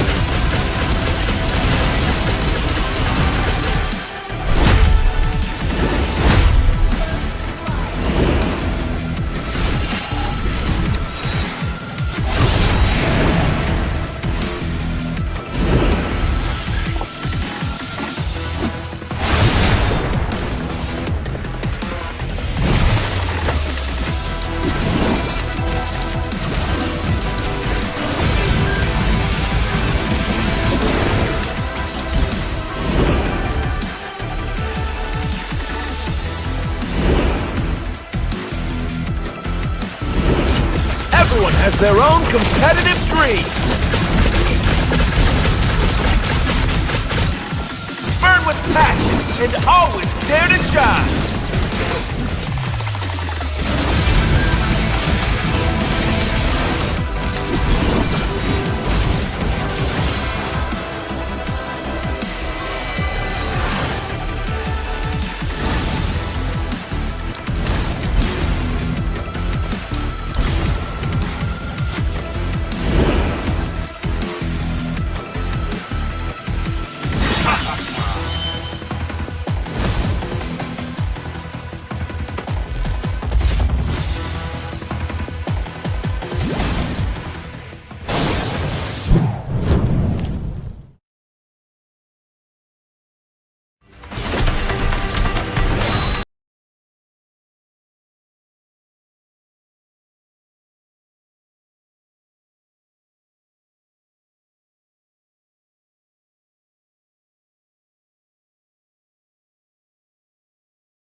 All right, everyone. We looks like we are back onto the game number three after that technical difficulty has been resolved. It is going on Yeah. between Team Eliminators onto the red side and Team Meow Meow Gang onto the blue side. So they actually proceeded with half of their drafts, and apparently they were having some kind of issues. So it has got resolved, and we are back onto the game. I'll be a caster once again, Itami, and joining me will be another caster once again, and that is going to be Peachy. So hi, Peachy, once again. Hello. Hello, welcome back. And the game number three coming up quite strong. Look at that. This time the bands are on point and talking about the picks as well. I feel like both the teams did show quite a few tricks. They didn't want to show, given the fact that this unexpected issue came up right before the second phase. So, are they going to target ban, or are they just going to see ban up all those heroes, which is quite annoying to them? Yep, and we did saw the 4 years getting picked out. The Bruno, okay, Bruno this time Yep, getting banned out actually. So they will just be proceeding with the regular drafts. Apparently, on the like previous game, I did thought the Bruno was picked out. So this time they have decided to ban it out from the side of Team MMG as well as the Hilda getting banned out. So regular bans by far, I would say, Pichi. that's true. That's true. Both the teams just don't want to pick up those heroes right now. who are onto the meta, having a high pick rate as well and giving a lot of utility into the game and damage as well. So these are the heroes getting banned. Looks like it is like a heavy EXP heroes getting banned. Understandable. Understandable. Looks like Team MMG will be having the first pick. What are your guesses, Itami? There, that beefy kind of a composition getting banned out. So still, there are endless possibilities to be picked out actually. So there is a high chance that the Jushin might get picked out once again from the side of Team MMG as the first pick, considering she hasn't get banned out yet. And even though if it's not the Jushin, there are options like okay, that Jushin is actually getting banned out, so the chip is open, the CEO is open, as well as the Matilla is also open. So there are plenty options, and the Khalid too. So let's see which hero, what team Meow Meow Gang would actually prioritize onto this match. Oh, Yeah. okay, Mm-hmm. okay. Look at that. I Johnson. Oh, Matilda was open. The Matilda coming into the play from the side of Team Meow Meow Gang. There we go. This is going to be definitely paired up with an alpha or maybe a a tanky kind of a fighter kind of a jungler. I'm excited to see what are they going to pick it out. Indeed, it not like mostly we do see Matilla getting paired out with the Alpha, but there is a possibility that she can get paired with the Fredrin, even the Bane, even the Akai utility kind of a jungler that is going to be more favorable for her instead of that assassins, because the assassins already have that mobility as well as those dashes, so she won't be requiring they won't be requiring that kind of dashes in order to escape. They will just do it out by themselves. The Suyo as well as the Hylos instead getting picked out from the side of Team Eliminators, and as we predicted, Joseph this time is going to be locking in the Alpha as the jungler position. Yep, understandable. It is a very good pick when you have a Matilda as your tank, the support tank. So again, coming up very good. But this time, Sarah more on to that Suya along with that high loss, legend going on to that EXP lane. This is going to get interesting. And will Art pick up his Tigreal again, or will they go for something, a counter for a Matilda? Well, okay, Mirio this time will be locking in the Harith instead of the Lunox. So there is a chance that Crisis might go with the Lunox, or maybe he might be going out with the Nathan or even the Beatrix too. These are the heroes that are actually a good matchup against the Harith. But from the side of Team Eliminators, from the side of Team actually of Meow Meow Gang, they don't have that kind of a tank which is going to be combined with the Vengeance. So there is a high possibility that Beatrix might actually get picked out because she is a really formidable matchup against that Harith. So, not okay, but apparently Art is the one picking out the hero. So, okay, the mid laner is getting prioritized. This time it is going to be the Vexana getting picked out from the side of Team Eliminators. Okay, bid onto that Vixana pack again. And it is a very good hero given the fact that Deadly Grasp will be a very great utility onto that game, onto that matchup where you will be seeing. But as you mentioned, Ikami, a Lunox would be a great match against a Lunox. This was a very deja vu moment. Last game we did see that. And talking about some picks as well, I do see Meow Meow Gang trying to go up as the last picks of Team ET into this game as well. So this is kind of a deja vu moment. So I want to see where which team will be the one picking up the victory for the game number 3 and proceeding ahead on to that draft. The second session of the ban has begun. Now, Faramis gets banned up. A very good counter for Anvixana. Well played by ET this time though. Indeed, Faramis with those grasps as well as the Netherrealm ultimate, he is a little game changer. He can be the little game changer. But from the side of Team Meow Meow Gang, the roamer, not the roamer, but the mid laner is yet to be picked out. So Valentina might actually be a possibility, but still, I don't think Valentina might actually work out, at least looking at the Suyo Hylos and the Vexana. Only the Eternal card might be quite copyable, kind of an ultimate for her. So I don't think Valentina might be prioritized, but instead it is going to be the Claude ban coming up from the side of Team Meow Meow Gang. They don't want to deal with that mobility as well as that blazing duet combo coming up from him. That's true. That's true. Again, talking about the draft so far, both the teams looking quite strong. Now, one last hero coming back, getting might be banned onto the side of team ET. What are they going to ban now? A marksman? Okay, not a marksman since it is Harriet definitely going into the goal lane. Maybe I'm thinking a mage. Not a Lunox, but mm, onto the mage. I think I'm missing something. Aurora, maybe. Aurora, maybe, or maybe, or okay, the rumor is already picked out, never Yeah. mind. So maybe an EXP laner as well from the Uh-huh. side of Team Coordinators, but instead, okay, a mid laner. We completely forget about the divergent plays coming up. The Louis is actually getting banned out. Understandable. A very good hero as well, given the fact that she could do the bush checking work as well with the diversion, and she could just jump around, run around those map, trying to get a gank as well. The yin and yang combo proving to be so strong till this date, which is an absolute monster kid that Louis is. Understandable, getting banned as well, but the last ban coming in, Khalid this time. Okay, looks quite strong.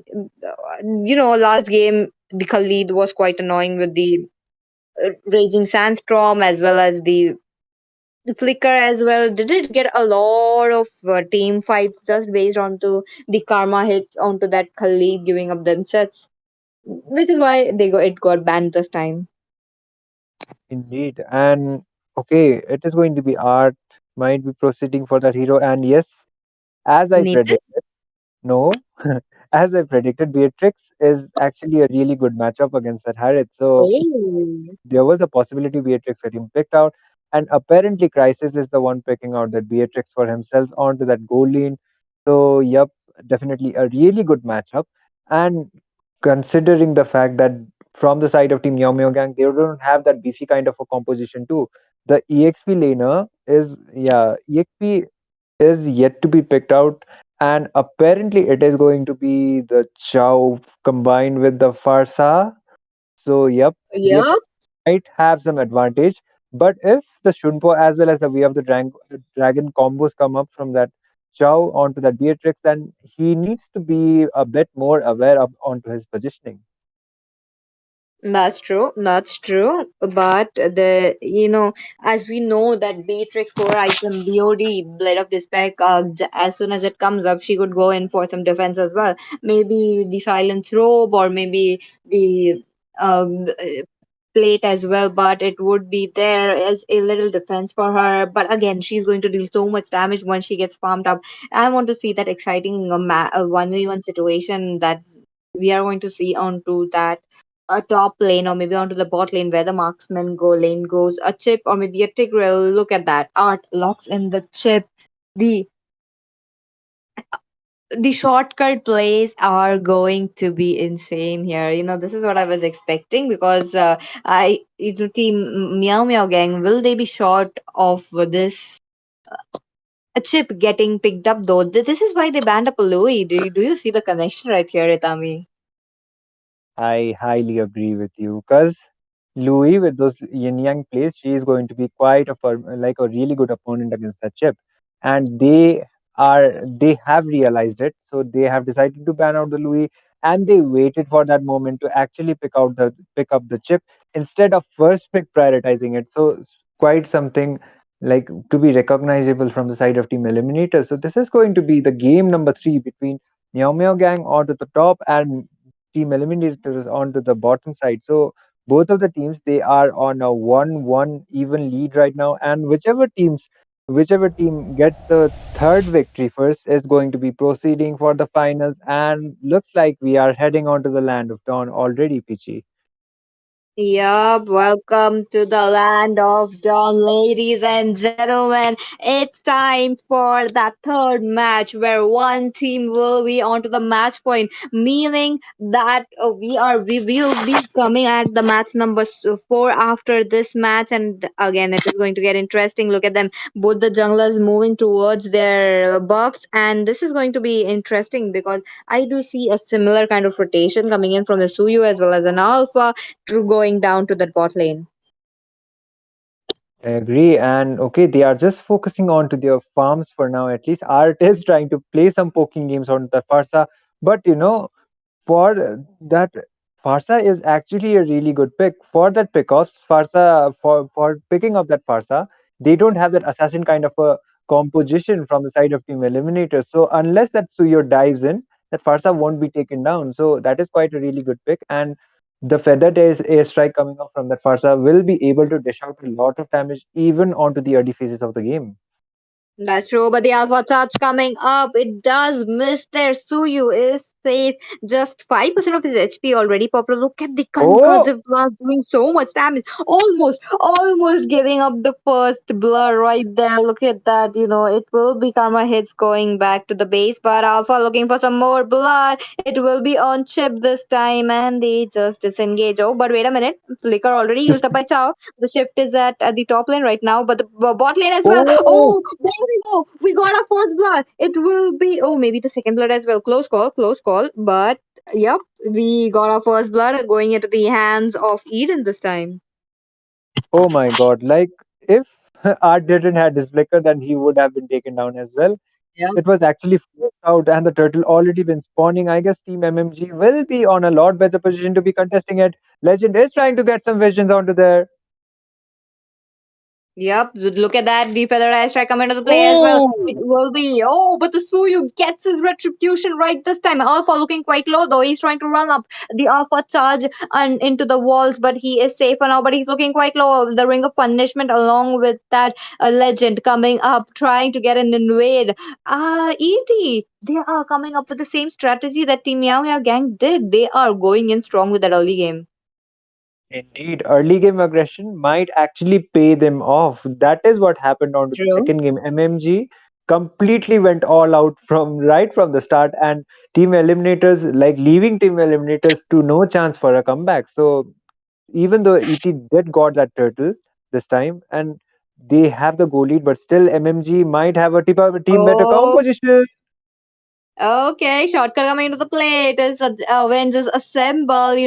Every single member onto that river area coming in from the side of Team ET. They move ahead, trying to teleport back, and they are back at their lanes. Now, look at 27 as well. He's rotating right now. Oh, he's on a chow. He's on a tanker composition as well. That means he needs to be there onto the team fight. So, mid lane, the shift is there. The feather strike coming up along with that.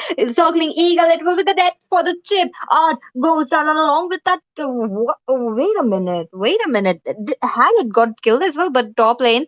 They are Medio. still moving ahead. Alpha Charge coming onto the play, but it will be pushing out the Oh, legend. Legend trying to tank up so much damage. He is 10% HP left, and he will be going down onto the other hand. Alpha looking quite low as well, and they just disband.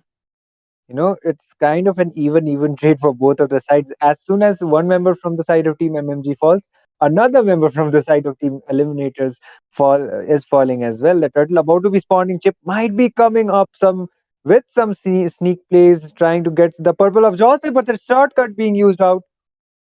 Oh, look at them. They are all coming up. Now, this invade is going to, coming up, will be making sure that Alpha, Joseph will be on low farm, but the shift is onto the mid lane right now.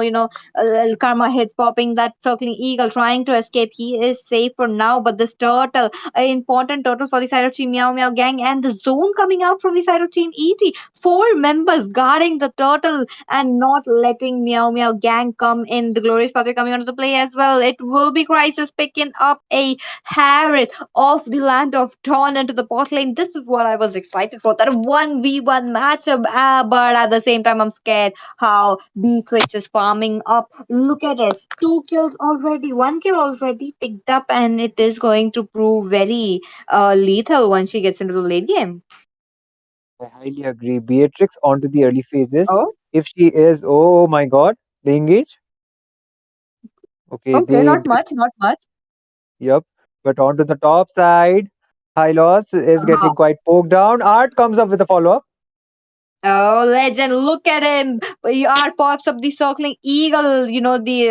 Oh wait, Art pops up the shortcut, but the circling eagle coming onto the play as well. But Karma hits will be taken down. Suyu gets a kill. Double kill picked up by Crisis. So much damage already, but the Zaman force coming onto the play as well. Suyu trying to run away. He Sarar Moon runs away successfully, but the turret will be taken down.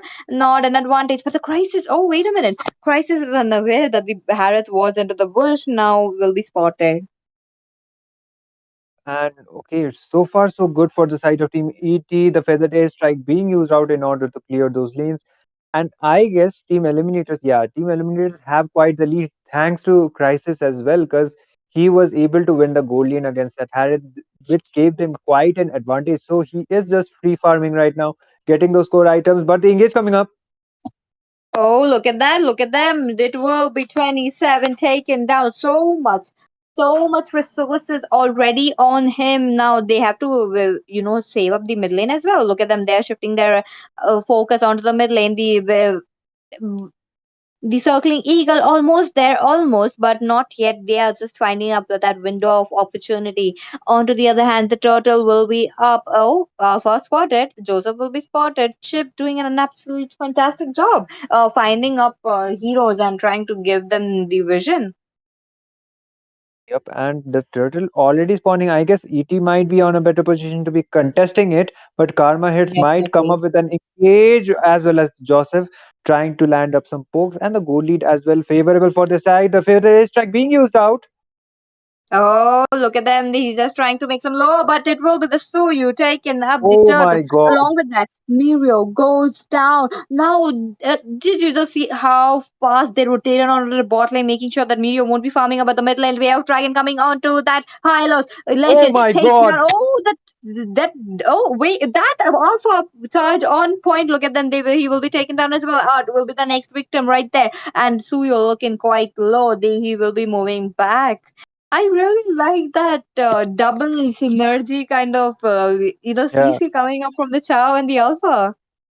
indeed. Actually, that was a two-man alpha charge right inside the tower, but still the follow-up was still not up to the point to be actually securing that kills. But still, Joseph did a really good job poking on them, but still he was the one actually who got taken down thanks to the goal lead favorable for the side of Team Eliminators as well.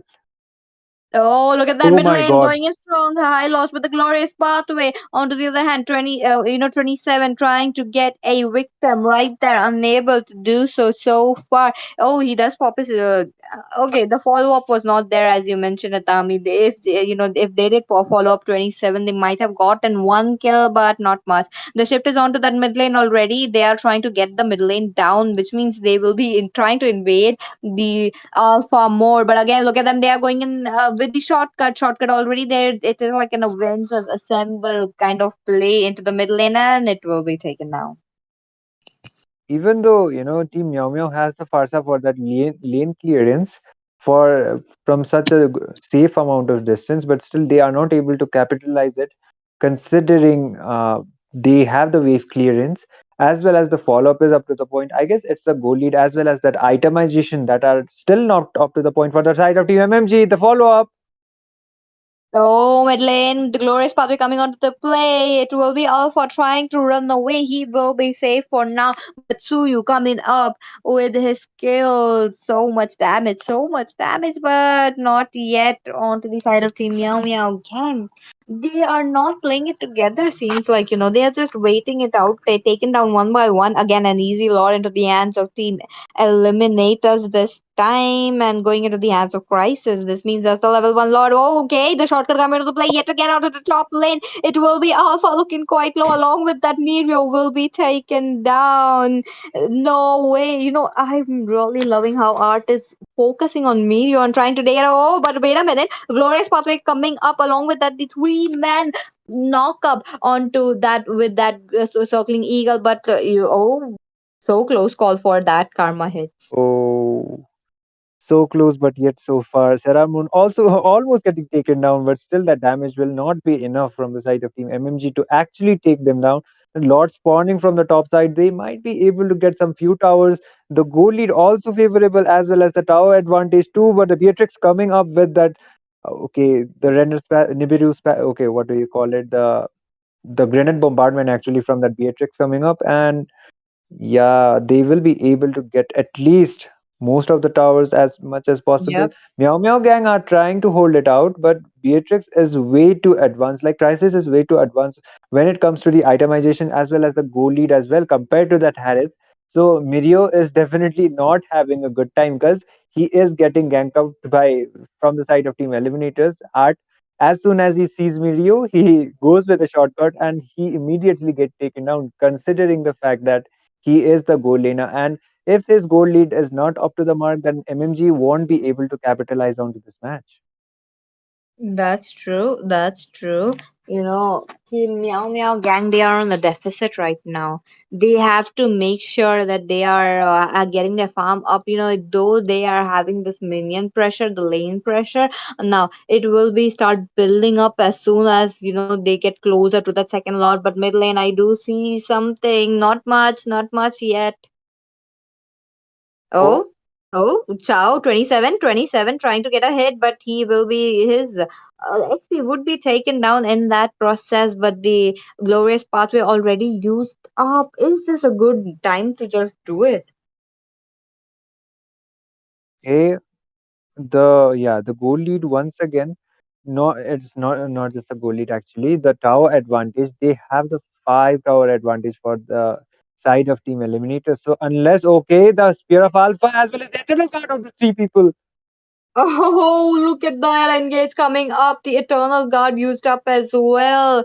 Not much. They are just poking them down. They are just teasing them so that they will be just having an advantage, trying to make sure that they don't go near the Lord because the zone coming in from the side of Team Eliminators, it is a lot.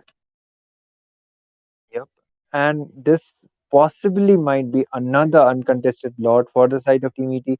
27 is trying to get some vision onto that Lord lane, but still, I guess Sarah Moon will be waiting for Crisis in order to be contesting it. And yep, they are just like this is going to be another uncontested Lord for the side of Team Eliminators. From the side of Team MMG, only the inhibitors are remaining. So if the lane sync is up to the point, then a potential wipeout might come up, and Team Eliminators will be able to wrap it off at least for this game.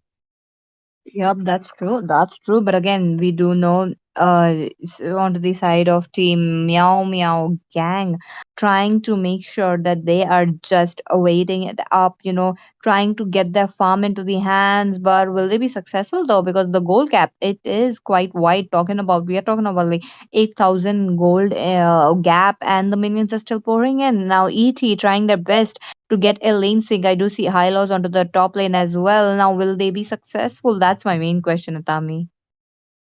Indeed, and yeah, for now they are just focusing on to the lane sinks, and looks like they will be able to get at least the top inhibitor tower. Meteor is trying his best in order to clear it out, but the concealed play coming up from that chip as well as the glorious feather being used out.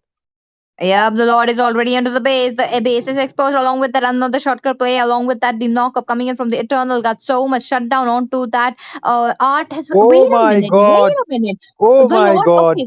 Wait a minute. Three members from ET will be taken down. That's not a good option. The fourth will be taken down as well. Oh But they're chasing up no, the fifth no, member no, as well. no, no, no. Vixana trying to run up, but unsuccessful. A wipe out, a Oh my complete god. wipe out. And the goalie just disappeared. Like, okay, it is there, but a 4K, you're talking about like 4,000, right from 8,000. They might actually be able to end, but no, okay, Crisis will No, be up, but not still they will possible. be able to get at least 2 towers for now. And Yep, this is what ET needs to avoid. And looks like they are back onto the game, but still, Team Meow Meow Gang have got their momentum back apparently to the game. So that's if true. an overextension from the side of Team ET comes up like this, then definitely they might actually end up throwing, and Meow Meow Gang might be able to get the lead. That's true. That's true. Look at them. They even up the score 10 for 10 kills and goal lead as well. They are trying their best, again, you're talking about like a 4K goal difference. Now, Team Meow Meow Gang, they will be in a position to contest for that next lot. But Team Eliminators already checking up the bush, already taken up the river area control for themselves so that they won't be losing out on the slot, and the slot marched down directly onto the base. If art did not fall down, or talking about even high loss, they might have gotten an end. Indeed, and yeah, they are just playing the poker games. But I do think this time Meow Meow Gang might actually go for that Lord Dance. They need to contest it, and it will be a do or die situation for them, considering it's only one inhibitor tower remaining for them. So if a really good follow up comes up, and if they are able to dish out, like get at least one or two members from the side of Team ET, it would be quite favorable. But the engage might come up really soon, Pichi.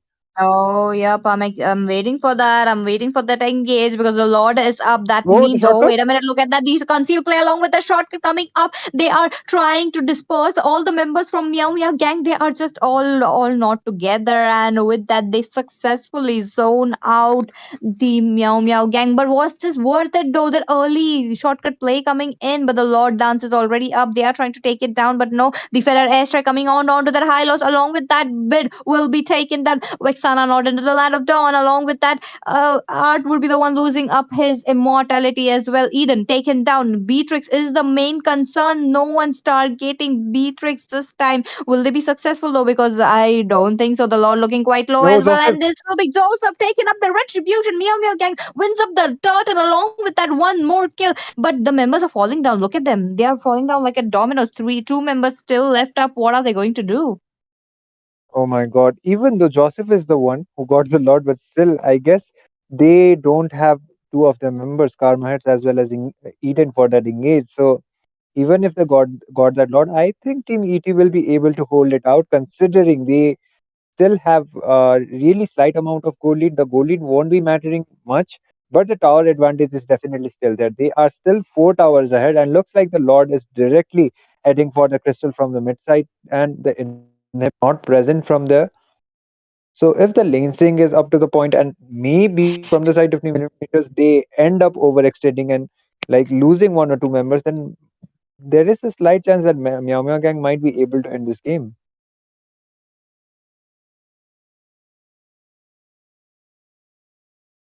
Okay, looks like they are able to clear it out Uh-huh. at least for now. And yeah, the What Lord a has already been taken retribution. down.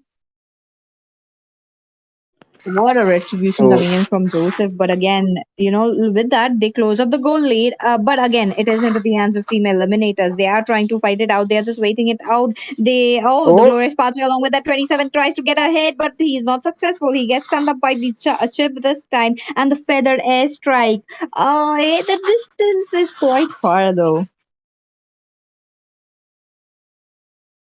looks like, yeah, Team Eliminators will be able to hold it out at least for now. And yep, yeah, apparently they have able to hold it out, and longer the game goes, I guess Meow Meow Gang, it would be quite favorable for the side of Team Meow Meow Gang. So a do or die situation for both of the side of the teams. And if they are one of the teams, whoever gets the next lot, the enhanced lot, will be having the advantage as well as taking that lead from this series, because that is going to be the enhanced lot, and it is going to be way more tanky than the previous two lords. That's true. That's true. You're talking about the third lord of this match. Look at the match slowly going towards that 20-minute mark. Now, I am really liking how they are Team ET are playing around the Beatrix, making sure that the Beatrix is safe. But onto the side of Team Meow Meow Gang, no one is trying to go near the Beatrix. But again, this could be a problem for the side of Team Meow Meow Gang. But the same goes for them. Alpha being the front liner along with 27. No one has been stopping 27 so far, though. Indeed, and Look the at him. engagement. Look at him. Okay, just poking games for now at least, and over unless and until there is no overextension. But the glorious path this time being used out. Okay, but still, that was Oh, quite a bait of a resource, and the Lord already being contested from the side of Team ET. Oh my God! Yep, look at that. The circling eagle, along with that, the Chow trying to pop up the way of dragon as well. They try to get ahead. But, Christ is looking quite low, but will be taken down. He is trying to go back into the base, trying to get some HP as well. But with Bid going down, this might be an easy turtle. But Chip will be taken down as well. Is this a Sky Piercer Alpha? Look at him taking up kills. Definitely a Sky Wait. Piercer Alpha with 50 stacks. So, he will have the Uh huh. execution kind of a damage as well. Oh. Matilda guiding wind. Oh my god, Karma hits. Trying to dive in quite deep. But looks like the minions are still there. The Spear of Alpha being used out. The engage.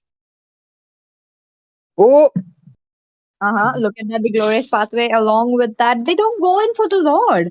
I don't understand why Team Meow Meow Gang don't want to go in for the Lord, given the fact that a chip is down, and along with the chip, even Vixana is down. Look at them; they are trying to get ahead, and this will be an easy Lord going into the hands of Team Meow Meow Gang. One retribution away, Joseph gets it. Now they try to get ahead, and even the chip is down. Hylos is still there with the revitalized, trying to give them the front face for the team. and even though Meow Meow Gang just got the lot, but I don't think the lane sync is not up to the point, at least for now, because three of the members from the side of Team ET are just waiting to clear out that lord as soon as possible. That lord might not be that much tanky. He will get chunked out quite easily, but that okay. They were not able to sink those lanes, and that might be a waste of a lord actually for the side of Team MMG. That's true. That's true. If they did get a lane sync, they would have gotten some more pressure onto them, maybe onto the lanes as well. But because two of the inhibitors still standing strong, not a good option. Look at them. They're still trying to clear up all those minions, trying to make sure that the bigger minions could walk in. Oh, Team Meow Meow Gang, they're definitely inviting themselves for the team fight. Look at them. They are just waiting it out. 27 trying to get ahead. Along with that, it will be the Farsa chunking down some HP, but this time no lane pressure onto the bot lane. They are just playing it out safe, and both of the teams being aware of the consequences that if one of the team overextends a fight and if one of the teams take up a fight, then I guess it would give another team the more advantage. So as soon as one member falls from either of the side of Team Meow Meow or the Team Eliminators, then one of the teams will be taking more advantage of that. They are aware of the consequences, and the game is quite equal too. Because the goal lead doesn't won't be mattering much, even though it is quite favorable for the side of Team MMG. And I guess the next lot might be quite deciding the pace of the team fights. Both of the teams playing it out safe, clearing those lanes, and not taking any like force kind of a team fights. Because if one of them falls, the cooldown timers, like the death timers, will be way too much. And unless they are able to join up, the game might be pretty much over till then. That's true. That's true. And so far, the score being 1-1. One into the hands of Eliminators, one into the hands of Meow Meow Gang. They are trying to Oh, get these questions what? score, but the. No, wait a minute. Oh, wait a minute. 27 trying to run away. He is still safe for now, but will he be successful? Oh, yep, he is successful. The shot coming into the play as well. Farsa will be taken down. Another member might go down, but they are safe from the guiding winds at this time. But look at that engage coming in. They finally get Eden. And looks like the lane sync might also be up to the point to get that top inhibitor tower. Eliminators might be able to end this game, but still the minions are still not there. The Lord actually spawning, and looks like Eliminators, they don't want to risk it out like it happened before the wipeout. They remember it, and they will just go for the Lord this time. And going for the Lord would be a lot safer option, because from the side of Team Meow Meow, no towers are remaining. And if 27 comes up, then Art might use up the teleportation play to the Lord going for the side of Team Eliminators. And looks like 27 is trying to get some vision. The engage coming up, Pichi. Oh, look at that. The circling eagle coming to the play. It will be the eternal guard as well. So much knock up into the game, but it will be Crisis taken down into the hands of Alpha. Oh my god, this is a very big play given the fact that, Beatrix was the one picking up so much damage onto the team. But the death counter timer being so high, this is unfair for the side of team eliminators. But again, Eden spawns up the Lord onto the middle lane already, and this is going to be an easy Lord onto them, trying to chunk them down. Yep, and Crisis is the one actually falling down from ET. So the gold laner is gone, the marksman is gone. So, it might not be quite a good sign for the time of seeing ET, but they engage. Oh, not much, not much. They're just poking around. The Lord will be taken down easy peasy once again. We are talking about 25 minutes into the game, and they are yet clearing up those Lords as if it's just a level 1 Lord. Look at the damage coming in from both the sides. And with that, I think soon we'll be crossing that 100k gold as well. Yep, and I guess Y- Meow Meow somehow are able to defend it for now, and looks like one of the teams will once again contest for another Lord. And this game is about to go. Yeah, it is going to go on to that 26-minute mark. So, oh my God, quite an overextended game. So, eh, unless and until the majority of one of the teams doesn't fall up, I don't see this game ending anytime soon, Pichi. That's true. That's true. They need a wipeout at this point. And but again, commending onto the side of Team Meow Meow Gang, even the Lord is not up, they still got that river area control. They are not letting Team MMG to come up near any time. Look at them. Okay, they are just trying to play it quite disciplined, I would say, and not overextending any team fights. And look at them, just showing up the recalls and the emotes and stuff. But the shortcut play Oh, coming up from the chip. okay, bot lane. The shift is onto the top lane right now. Look at them. The further airstrike coming onto the play as well. Not much damage, but the high loss giving up the glorious pathway. Slowing them down. Onto the other hand, 27 looking quite low though. So much flicker. Every single spell coming in from the side of Team Meow Meow Gang will be used. Onto the other hand, Bit saves up his flicker. Again, a very good play, but the Lord fight is one hell of a fight that I want to see. Indeed, and even though that big of a team fight just came up, no trades so far. So they are aware of the positioning as well as the consequences that if whichever team loses one member, they will be at a huge disadvantage. And the chip is trying to play those poking games. They are not even contesting the Lord at this point, and they will be risking it out for both of the sides, trying to play it more disciplined, and that is actually a good thing. And one thing I did notice is looking at the itemization from the side of Team Meow Meow, it's only the Matilda as well as the Chow with the immortality. Meanwhile, from the side of Team ET, the Chip as well as the Hylos. So EXP lane and the Roamer are the ones actually with that immortalities, because they will be the ones who will be working more as the frontliner for this game. They are working as the frontliners, and as soon as they make those plays, there is a risk they will be ending up losing their lives. So as soon as the immortality is popped up, they will be replacing it with either a winter crown or maybe a different item.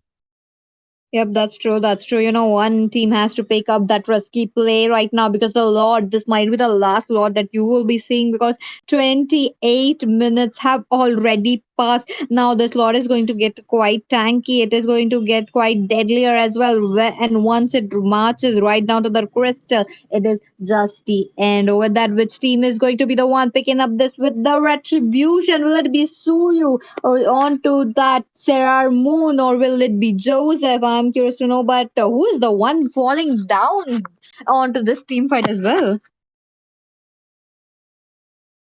They are not. I mean, it would be it would be quite repeating myself that they are not Eight. overextending any team fight. But look at them, just Oh, poking onto the Lord. But okay, this time the shortcut play oh, coming up, and everyone from Team Eliminators are onto the top side. oh! They are all right here, but this could be an easy lot from the side of Team Meow Meow Gang. But they are trying to go Oh, in for. more, but the flicker play coming in from 27, not onto the point, but it will be the Beatrix going down. Oh no, oh no, the glorious pathway along with the circling eagle, not much, but it will be, Karma hits trying to run away along with 27. Another circling eagle coming onto the play. Two men knock up, not much, but the stacks, the damage coming in from the Sky Piercer. Oh my god, it will be godlike picked up by Alpha. This, are they going in for an end or are they going in for the Lord? Most probably the case, because Art as well as Crisis have been taken down. So a high chance for MMG to take down the Lord. The cooldown timer is quite much, like Art won't be coming up for the next minute as well. But Serar Moon as well as Legend might do with the come up with a follow up, and a sneak retribution Lord Steel might be happening. Oh, maybe or maybe not, but because I want to see who is the one, since Team ET are on a deficit right now, two members Oh, already on the glorious pathway coming out of the play, but Joseph picks up the retribution, the circling eagle coming on the play as well. This time it will be, the eternal guard onto that, but Sarah Moon, he will be taken down. Look at that. Mirio gets a kill, but another kill though. Hylos looking quite low, but he gets a knocked up from Chow, and yep, legendary picked up by Joseph this time. oh my god. Actually, three members from the side of Team 80 are down. Art will be back anytime soon, but looks like Team Meow Uh-huh. Meow will be proceeding on to end this game as soon as possible. Because if if Team Eliminators defend it somehow, the Evolved Lord it is, then it would be favorable move for their side. Engage coming up. Yeah, circling eagle along with the alpha trying to get an alpha charge, but he's taking up so much damage. Bid will be taken down into the hands of Mirio. Another kill down. It will be Crisis going down as well, but the Lord still standing strong. The one minion left, and it just hit the base alone. Art is all alone against Meow Meow Gang. Get the way of dragon, and the crystal will be taken down. Oh my god, are you kidding me? 31 minutes into the game and Team Meow Meow Gang sweeps it all. No, if you ask me what went wrong for the side of Team Eliminators, it's definitely the first or the second lot that happened, and every one of them were wiped out. That was the game-changing moment for Myanmar Gang, and they just decided to, overextend the game. Not overextend. They just decided to extend the game as much as possible and get their openings in order to get at least Crisis as well as Art down. That is what happened. They went for the Lord and decided to end the game this time. A really wise decision as well as a disciplined play coming up from the side of Team MMG, and that overextension definitely costing Team Eliminators this match. That's true. That's true. That was so much. Oh my god. That was like hell of a game right there. Look at that. Joseph picks up the MVP as well. No one was there trying to reach them up. Team Eliminator did try to make that backdoor play, but Farsa was on point. Definitely, that feathered airstrike as well as that lane clearance was up to the point, and she was one of the she was one of the key persons for the side of Team MMG as well. But you gotta give kudos to Joseph as well. That end play was absolutely ridiculous. That guiding eagle as well as that spear of alpha. As soon as it came up, two members fallen down and they directly went on to the crystal and end the game. So we will be back with game number 4 as soon as possible with a short break. Till then, stay tuned.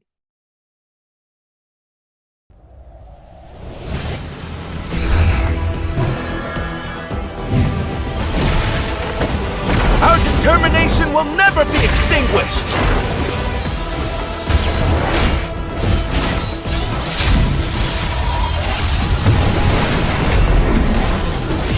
Our cosmic blaze will never be extinguished! Cosmic flare! Time to shine, Dexter! Burn in the moment!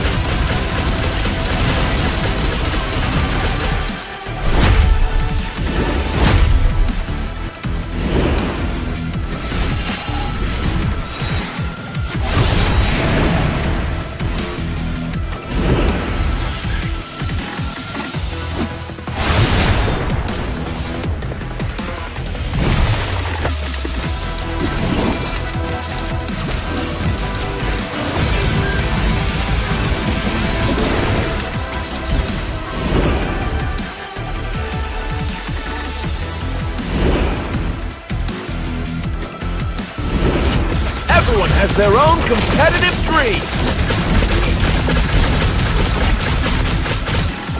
Burn with passion and always dare to shine.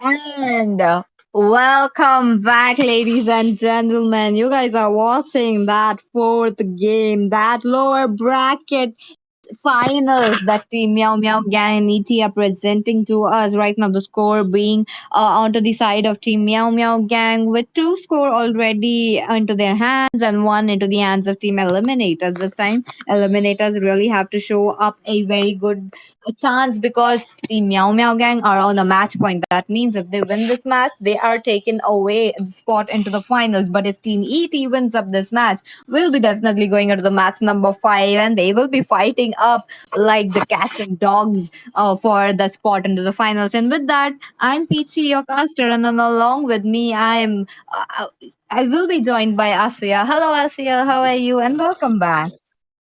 Hello, Vici. Hello, everyone. And thank you for that introduction.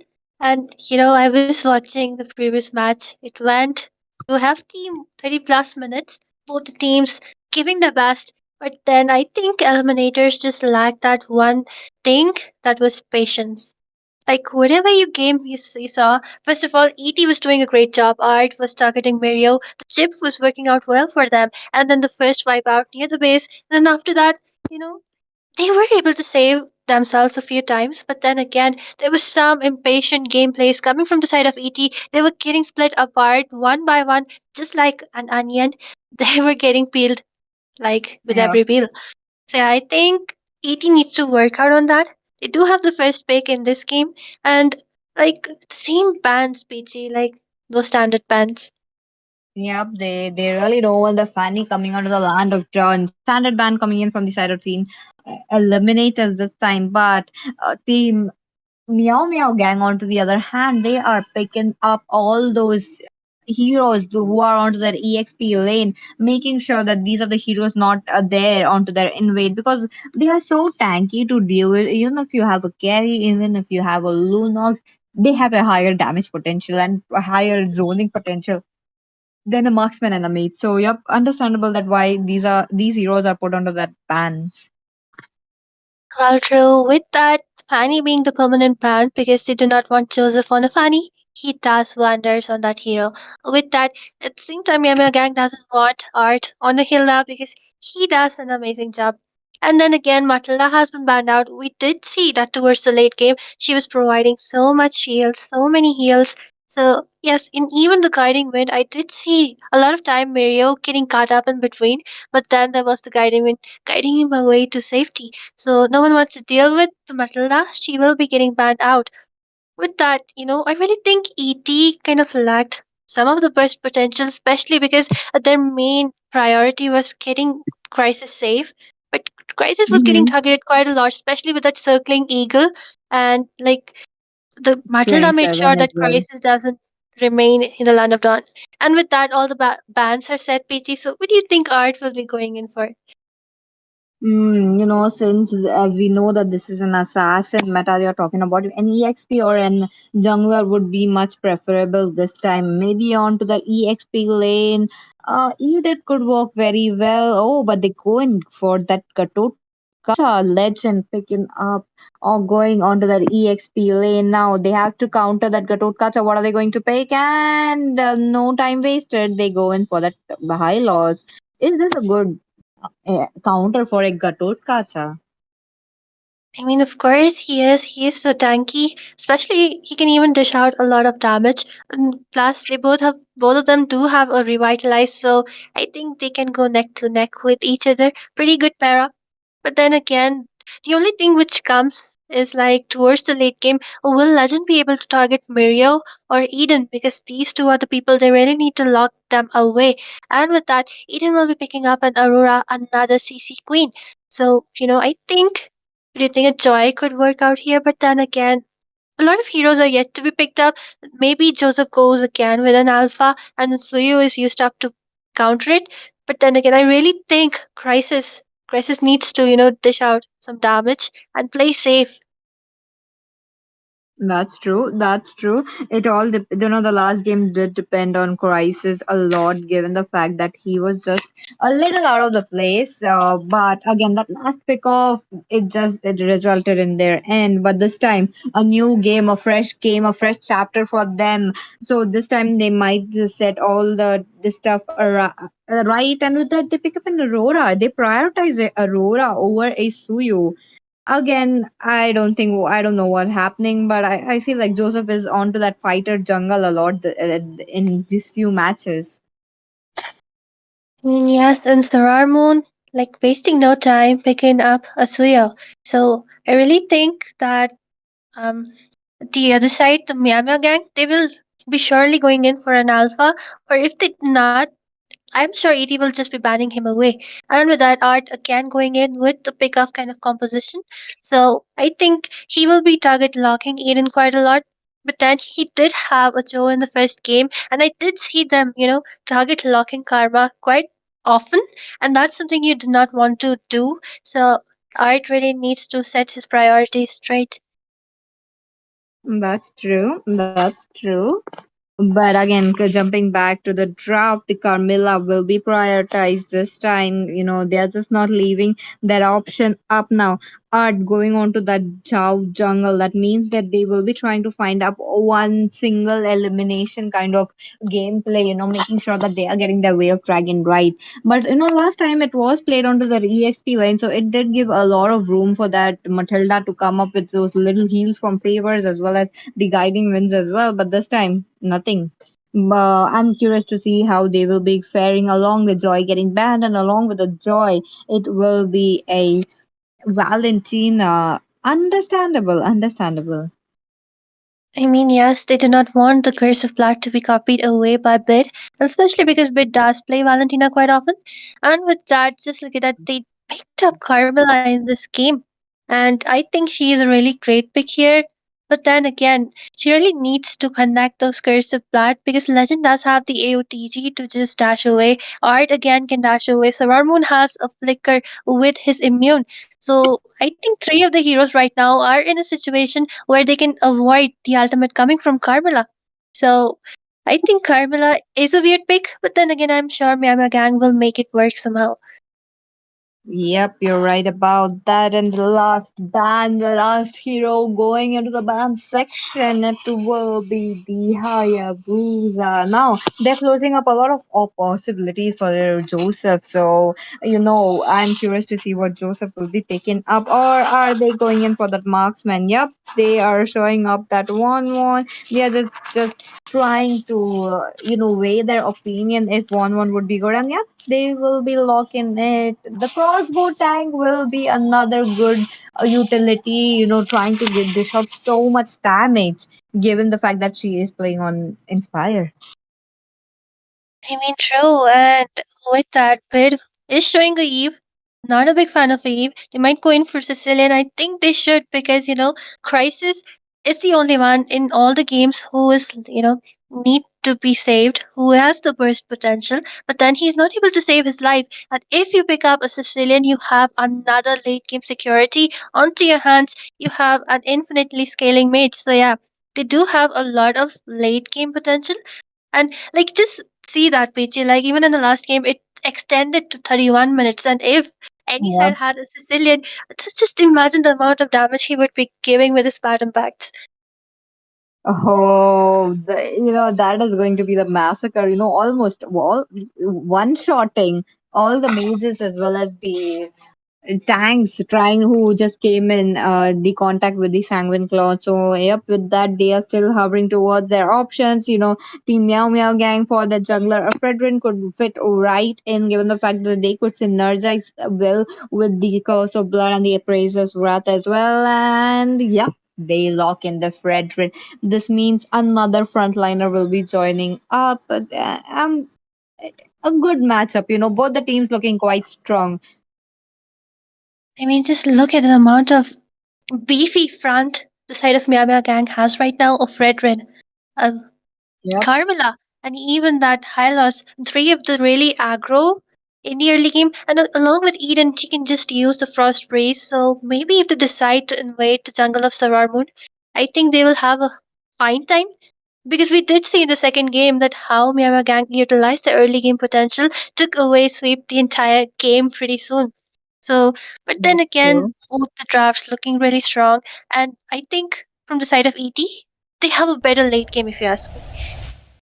I do agree with you also. Yeah, they do have a better late game, but we are into the land of Dawn. Ladies and gentlemen, you guys are witnessing the fourth match, the match point for Team Meow Meow Gang, since this is the best of five series. With that, the team winning up this match will be securing a spot under the finals as well, which will be happening tomorrow. So don't miss it. Go share it to your friend. And with that, the junglers looking up for okay, a different, okay, similar kind of rotation. Yep. Well, yes, and then again, I would like to talk about the goal lane pair between Mirio and Crisis. And Irital, of course, when it comes to a matchup against a 1-1, she does have that upper hand. But then again, the team too. Like always, there will be someone who will be protecting Mirio, right? And like Crisis really does need late game a lot of equipments before he can start dishing out a lot of damage. So let's just see how it works out because I think Crisis will also be rotating quite often because I've seen him play with that marksman before, and yes, he does Mhm. rotate quite often with an Irithel. That's true. That's true. Again, it is a very good counter for that 1-1. So they will be just playing up the freeze game. So that 1-1 won't be getting any farm right there. But it is just stopping Joseph as well, Art giving up so much vision for the team. Well, yes, and both the teams looking really strong right now. Not much is happening. Mirio just playing safe. Irithel has the same, and 27 actually getting poked down by Legend at this point. But then again, he does have that revitalize. That's true. That's true. But the first blood not yet popped. We might be seeing onto the first blood very very soon. But since both the teams took it onto the late game and this game as well, that might happen or might not. Oh, look at them! They are trying to get a hit. Fredrin looking quite Oh, low, and there we go. Legend picks up the first kill, and this could be, and this is definitely an easy total for the side of team eliminators. I mean, definitely Legend being the MVP in that team fight. He came, he taunted, he gave the damage with his skill. And yes, now just look at that art already with the Wither Dragon. Oh, look at the AOG coming onto the play. It will be a one-man knockup. They are still fighting it out. Onto the other hand, they are invading that orange buff from Joseph. Now, will Joseph gets the appraisal? What? It will be bid going down. Another man down. It will be high loss as well. The Frigid Glacier does connect onto the one man. Garotkacha got froze up, but Joseph looking quite low. Double kill picked up by Sarah Moon this time. Look at them. They are just losing members one by one. I mean, if you see what they're doing, PG, first they forced Karma to retreat. Like when Karma just goes and recalls, then they just start their onslaught onto the rest of the members, and that's something which I have seen them do right from even the first game, where they were trying to target lockdown the tank, just forcing him to retreat or just forcing him to die, so that no zone off comes back. But look at that. Oh, look at that. Sanguine Clause does connect onto two people. The way of Dragon onto that Aurora as well. Aurora loses the Pride of Eyes and won't be walking away. Save the AOG once again coming onto the play. It will be the purple buff going away as well. But the rotation coming in from both the EXP so well. It will be the Aurora going down as well. Suyo onto the other Ooh, hand getting so much kill. And Legend does get another kill. I mean, what a beautiful team fight right there. I thought Sarar Moon will be taken down pretty easily, but then the backup coming from Legend and like the way he took that one kill, took Fredrin down, and Sarar Moon was just able to escape with his life. Like in this game, Art is doing an amazing job, but the follow-ups are also really brilliant, especially them just no forcing the curses of blood, baiting it out from Carmilla, and then also forcing her to retreat is an amazing job. And then again, so you're always targeting Aurora. Eden is also not having a great time in this game because he's getting zoned out pretty heavily. That's true. That's true. Look at that. Just one skill and the Lito will be taken down, and the turtle is up, the second turtle of the game. But I do see Irithel rotating, so she's just getting up the extra farm. But Oh, the way out dragon onto Aurora this time unstoppable, picked up by Sarah Moon. Another kill into his books. Now they try to go in for more. The glorious pathway still giving up so much slow, but the shutdown will be secure right there. Sarah Moore goes down. They try to go in for more, but the Chow will be taken down. Joseph gets a kill, and again an easy turtle for them. But they are not stopping. Look at Legend. Legend almost gets a hit. One more hit onto that high loss, and he would be dead. But they are just not allowing it. On the other hand, Joseph chases Legend right to the top lane, leaving up the turtle. Was this a good choice though? He gets stunned up by Carmilla this time, and the oh, appraisal red almost there, but Karma hits with the last one basic attack, gets the kill. But the top lane matchup as well. Oh, the crossbow tank coming into the play. Mirio gets the kill. I mean, a lot of things happening right there. Especially, I really loved how Art flickered behind, took Eden down, but then again, Suyu getting taken down was not something which you really want to happen. But I think a team fight once Oh, again. another thought coming in from Joseph. It will be the Sicilian coming up with the bat feast as well. This time, Chow will be taken down. Art, on the other hand, no tank from the side of Team Eliminators. They get another kill. A tank for tank, but it is a 1 for 2 trade. Not a good trade. They are just waiting it out. And also, I think taking down Legend shouldn't have been the priority because the turtle was out onto the grab. They could have taken the turtle first, then go for Legend. There was kind of a lot of time waste happening right there because they weren't even able to take down the first tier turret from the top lane. Because if that was taken down, it could have been a great trade. But then the over engage came up, and also kills were taken by ET. Although Art was taken down, but then again, they did get that turtle to their name, so I think they are in the favor right now. But just look at that. Like Suyu already with the Sky Piercer onto his hands. Meanwhile, Fredrin with an Oracle. Okay, Fredrin starting up with the okay mid lane. Look at that, Oh, the frigid glacier coming onto the play as well. They try to go get in some touch as well, but will they be successful though? It will be ring of punishment along with the glorious pathway. But the mid lane, I do see something more. On the other hand, oh, the appraisals were so much damage. Double kill picked up. On the other hand, both the heroes, the Fredrin as well as the Gatorkacha are giving up so much taunt. Will Gatorkacha leave safe though? I don't think so. But the heavy crossbow coming out of the play as well. It will be the Irithel trying to dish out damage, but no, the appraisals were oh, so much damage, almost one shot in crisis right there. It was a two hit onto him, and he's all gone. With that, the mid lane will be dead as well. I mean, Crisis not having the best of time right now. It scores 0-0. Meanwhile, Mirio does have one kill, and that, just like I said before, Airtel doesn't have a strong early game, but yet he did come for the team fight for the help, but it wasn't enough. And then again, let's look at our Joseph with his ultimate taking those kills one by one. He's not even afraid to go inside the turrets, and that was not a good trade because the first tier turret from the mid lane also taken up, and because of that, the rotations will become really easy to Uh-huh. predict. But just look at that.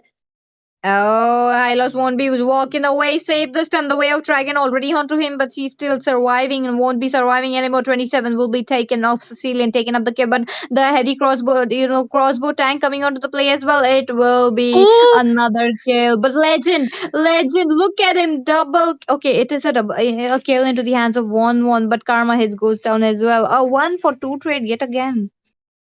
I mean, that ultimate coming from um, what's that? Mirio did charge up passive of Gatotkacha, and he was able to secure that one hit, last hit onto Carmilla.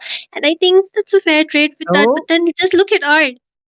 Oh, he tried to get another way of dragon. Was Oh, successful. Eden will be taken out. The bat feels so much damage, but Mirio, on to the other hand, tries to get away from the clutches of Suyo, and he did this ban for now. you know what's happening actually? I think Legend might be in a mistake trouble, but then you know, whenever the team fights which ET lost right now, it was when the curse of blood was actually connected onto a lot of people. Art goes in trying to pick off Eden, but then the frigid glacier comes in, and if the team is there pretty soon with the follow-ups, they're getting all frozen up, and that's the opportunity which Carmela is taking up to use that curse of blood onto at least 4 to 5 people, and the damage getting shared is not happening. Not good thing for ET, but just look at That's that. true. That's true. Hylos trying to run away along with the other frigid glacier does connect onto two people, not much, but it will be Crisis going down again. There are praises with so much damage onto the heroes, but not much. Oh, Not much. He's looking quite low. Shutdown secured by Legend this time. Another kill going into the hands of Suyu as well. Look at them. But do you see Mirio onto the bot lane? He's just pushing up. He's just split pushing onto the other hand. The shift is onto the top lane right now. Eden will be taken down along with the glorious pathway. Hylos trying to run away, but he won't be successful. That's like three people chasing him up, and oh, he survives.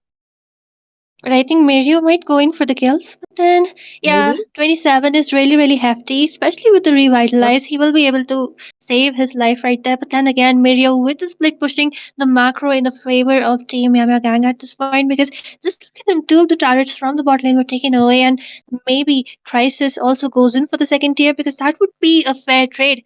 But it's only been 10 minutes. The goal lead is almost the same, the kill counter in the favor of ET at this point, but Bid is doing an amazing job, and especially Art, he's waiting it out now. He's realized that if he initiates and he's getting frozen up along with all of his team, so he's Oh. waiting it out, not letting people Yep. escape with his way of the dragon and those flickers. That's true. That's true. Their main concern is Eden, and I do see Art trying to sneak up behind Eden as Oh, much as possible. But look at that, the fat bat fees so much damage. It will be allowing Hylos to go back safely onto the base, but it will be Joseph taunting, trying to take so much damage. But Bit takes up the kill. Another AOG coming onto the play as well. Along with that, the heavy crossbow tank, the Meteor gets a hit, one kill, maybe trying to go for another, unable to do so. But yep, he does get another double kill picked up, and the Lord will be untouched so far. I mean, if Sarar Moon was alive, I think they could have gone in for the Lord because that engage was really in the favor of ET. And also, Bid actually lost. It's like people were towards the mid and he used the Samuel clause towards the right. So that was a major mistake because if those have would have connected, a lot of people could have been taken down and it could have been a winning team fight for ET. But then again, Crisis Definitely. wasn't onto that team fight, and only like Mario is actually supporting the team for the team fights. That's true. So of course, ET would be in a losing point at this point, and then I think Crisis needs to back up. Art is doing a good job. The bat impact and the Sanguine Claws need to connect, and with that, the Lord is Uh-huh. already spawning up. They are looking for that one control, PG. That's true. That's true. But since the level minute 12 is already there, but I don't know. Oh, the way of dragging on to Joseph this time. Joseph looking quite low. So you will be the one picking up, but it will be the Carmilla going down as well. They are backing off, but Bid gets up the level one Lord. That okay, okay. Team Eliminators, they got that tempo back. Look at that, taking down three members already. And if you ask me, the MVP especially is Art because he targeted locked onto Fredrin, and Fredrin is the one who needs to be taken down before they can take down the Lord. Oh, And yes, Suyu, sorry, just finishing up that job, taking down Fredrin, securing that Lord for themselves, and of course, Mirio is also doing an amazing job. But Legend was able to, take up most of the hits coming from the crossbow of 1-1, and at the end, Mirio was left with nothing. And since Crisis was there on the team fights, yes, he was able to secure the first kill onto the game. So winning team fight with them, and but then again they will be able to secure some turrets because it's just the first tier lord after all. Pretty easy to be melted down, Pichi. that's true. That's true. Just the level one Lord, even though, I really liked how Joseph was the one, pressuring to keep that level one Lord so that, did he have an intuition or something that he would be losing up this Lord? Because look at them, they are just melting down their Lord as if it's nothing. But Joseph taking so much hit right there. Not good, not good. They just back up for now. Oh. Okay, okay. Pause will be requested, and the teams are getting a pause. Meanwhile, so much damage from both the sides. It is almost neck to neck, Asuya. I mean, true, and I think Art is doing an amazing job because he knows whom to target lock. He hasn't gone even once for Mirio because he knows that a 1-1 does have an inbuilt purifier with herself, so it will be he will just be adding what fumes to the fire. Because he will just be using like giving 1-1 the opportunity to unlock the crossbow. So yeah, he is target locking Aiden. He is target locking Joseph when the Lord team fights or any neutral objective team fight is coming. And of course, the follow up from Solar Moon is absolutely brilliant. And yes, Sicilian is hurting. Like it's almost the mid game right now. The bat impact is hurting. The Sanguine Claws are connecting pretty well. And then I think if 80 doesn't throw it, and if they're able to prioritize the targets just like they're doing it right now, that they might have a chance to win this game. That's true, that's true. They might have a chance or they might not because the game's going on quite strong since, and as we all know that Team Meow Meow Gang who are on an advantage right now, scoring up, the previous two games as well. That means if they win this up, they are taking away that victory. And if Team Eliminators win this up, we will be joining and joining them onto the match number 5 as well. I am excited to see, but this pause is taking quite long.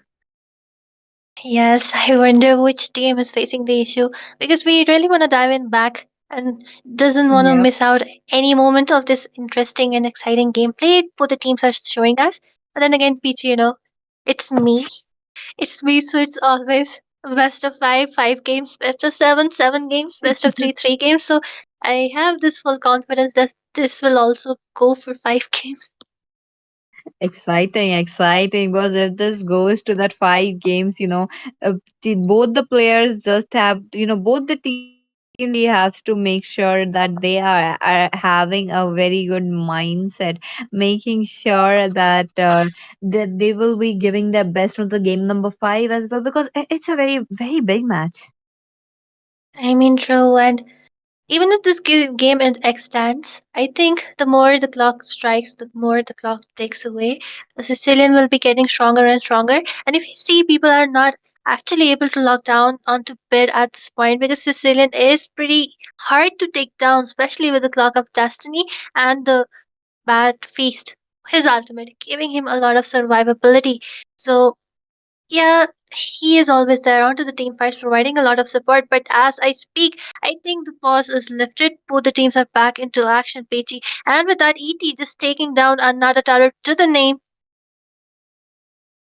Okay, look at them going up so strong, but they're just dealing so much damage. And as you mentioned, yep, Cecilian dealing so much damage. It's just 13 minutes into the game, and we might be already having almost like 250 stacks on him. Look at him, he's just farming up quite well. Team Meow Meow Gang, they are on a deficit right now, 4K goal lead, but they're trying to go in. Joseph tries to get some stacks onto him, but that was an unsuccessful attempt. I mean, they were just zoning people away, trying to secure their inhibitors because that's what they really need at this point. Because if they're taking down, a lot of minion pressure is there onto your base, and it's really hard to deal with because the super minions will be charging down from all the lanes. And with that, nothing much. I think just some poking going on. And if you see Peachy, Mia gang makes sure that they are never the ones who actually initiate the team fights. It's always ET who go on the offensive, and that offensive, like Mia gang waits for ET to commit their skills to make some mistakes, and that's what they capitalize on. Just look at that once again. Look at them, the glorious pathway coming into the play as well. Another curse of blood connection to three men, but they all disappear. They all disperse, trying to get ahead. Bid would be the one taking down Carmilla. That's not the couple power that I wanted to see, but Oh, yeah, it will be the way of dragging yet again on Joseph. Joseph will be taken down. One member left, and up they won't be showing any mercy. The minions are pouring in. The base will be taken down, and the minions are taken down. The base looking quite exposed right now. And yep, as you mentioned, we are going on to the game number 5. I was sure, Peachy, it will be game 5 because it's me who is casting. And with that, a great victory to the name of Team Eliminators. Both the teams with an equal score of 2-2 for now. So the next game, PG, will be the tiebreaker. It will be the one which will be deciding which team will be taking home that victory to the name. So we're really excited. But then again, talking about this game, I think Ard and Bid, they did an amazing job, and the follow-ups from Sarar Moon were also really, really amazing. What do you think? That's true. That's true. Art really did a very good job to trying to get the core members of the side of Team Meow Meow Gang. We did see a lot of Way of Dragon onto that Fredrin, or even that Aurora as well. Again, a very good matchup coming up. And with that, even Legend was popping off every single time, rotating right from the top lane, making sure that his team is not falling short of that front line that they need. I mean, true, I highly agree. Legend was defusing the bomb called Mirio. He was always making sure that the crossbow is onto him, and like he can actually stack it up, right? He can also use up his passive the more he's getting it. So yeah, Legend always does a great job. He's a legendary man. Yep, that's true. That's true. And with that, we will be moving on to the game number five very, very soon. But before that, let's take a short break.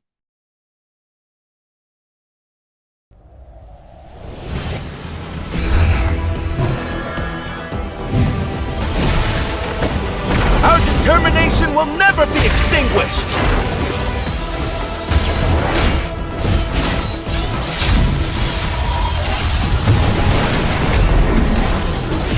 Our cosmic blaze will never be extinguished!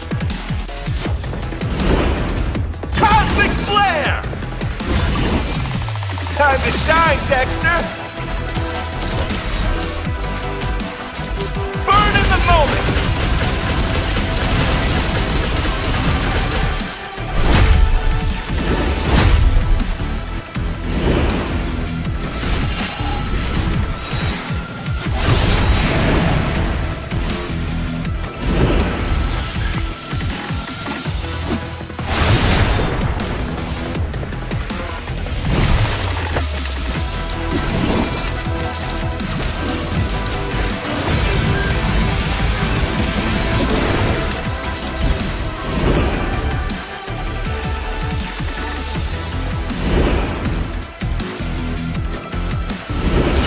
Everyone has their own competitive dream. Burn with passion and always dare to shine.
everyone!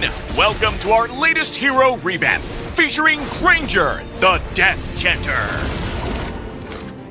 After his revamp, Granger now has a more aggressive playstyle and can excel as both jungler and gold layer. Granger's weapons now consume a resource called demonic energy to unleash a barrage of pain on his unfortunate targets. Death Chanter Granger.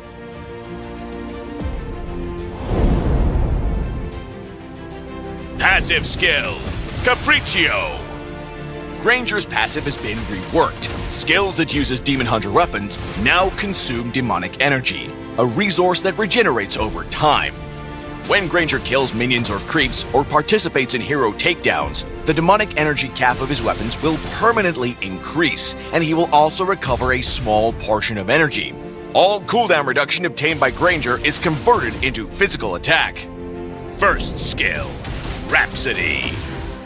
Granger's first skill has been adjusted for a more sustained playstyle. The cooldown has been shortened significantly, and it can be cast as long as there's enough energy in his handgun.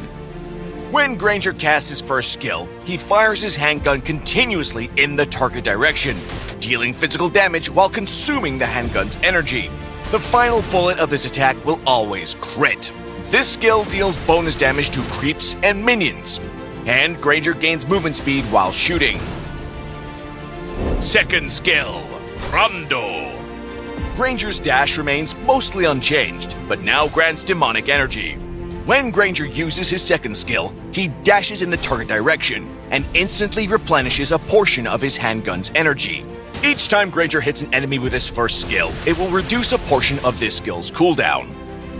Ultimate, Death Sonata. Granger's revamped ultimate now has an extremely short cooldown, but each shot will consume energy from his cannon. Granger's ultimate fires a large projectile in the target direction, dealing damage to enemy minions it passes through, and explodes upon hitting the first enemy hero, dealing AoE physical damage and briefly slowing targets. Granger can dash once in the target direction after each shot. The ultimate can also be used during his first skill. In the laning phase, use Granger's first skill to poke the enemy. When his energy gets low, use his second skill to replenish it and continue to poke with his first skill. Oh.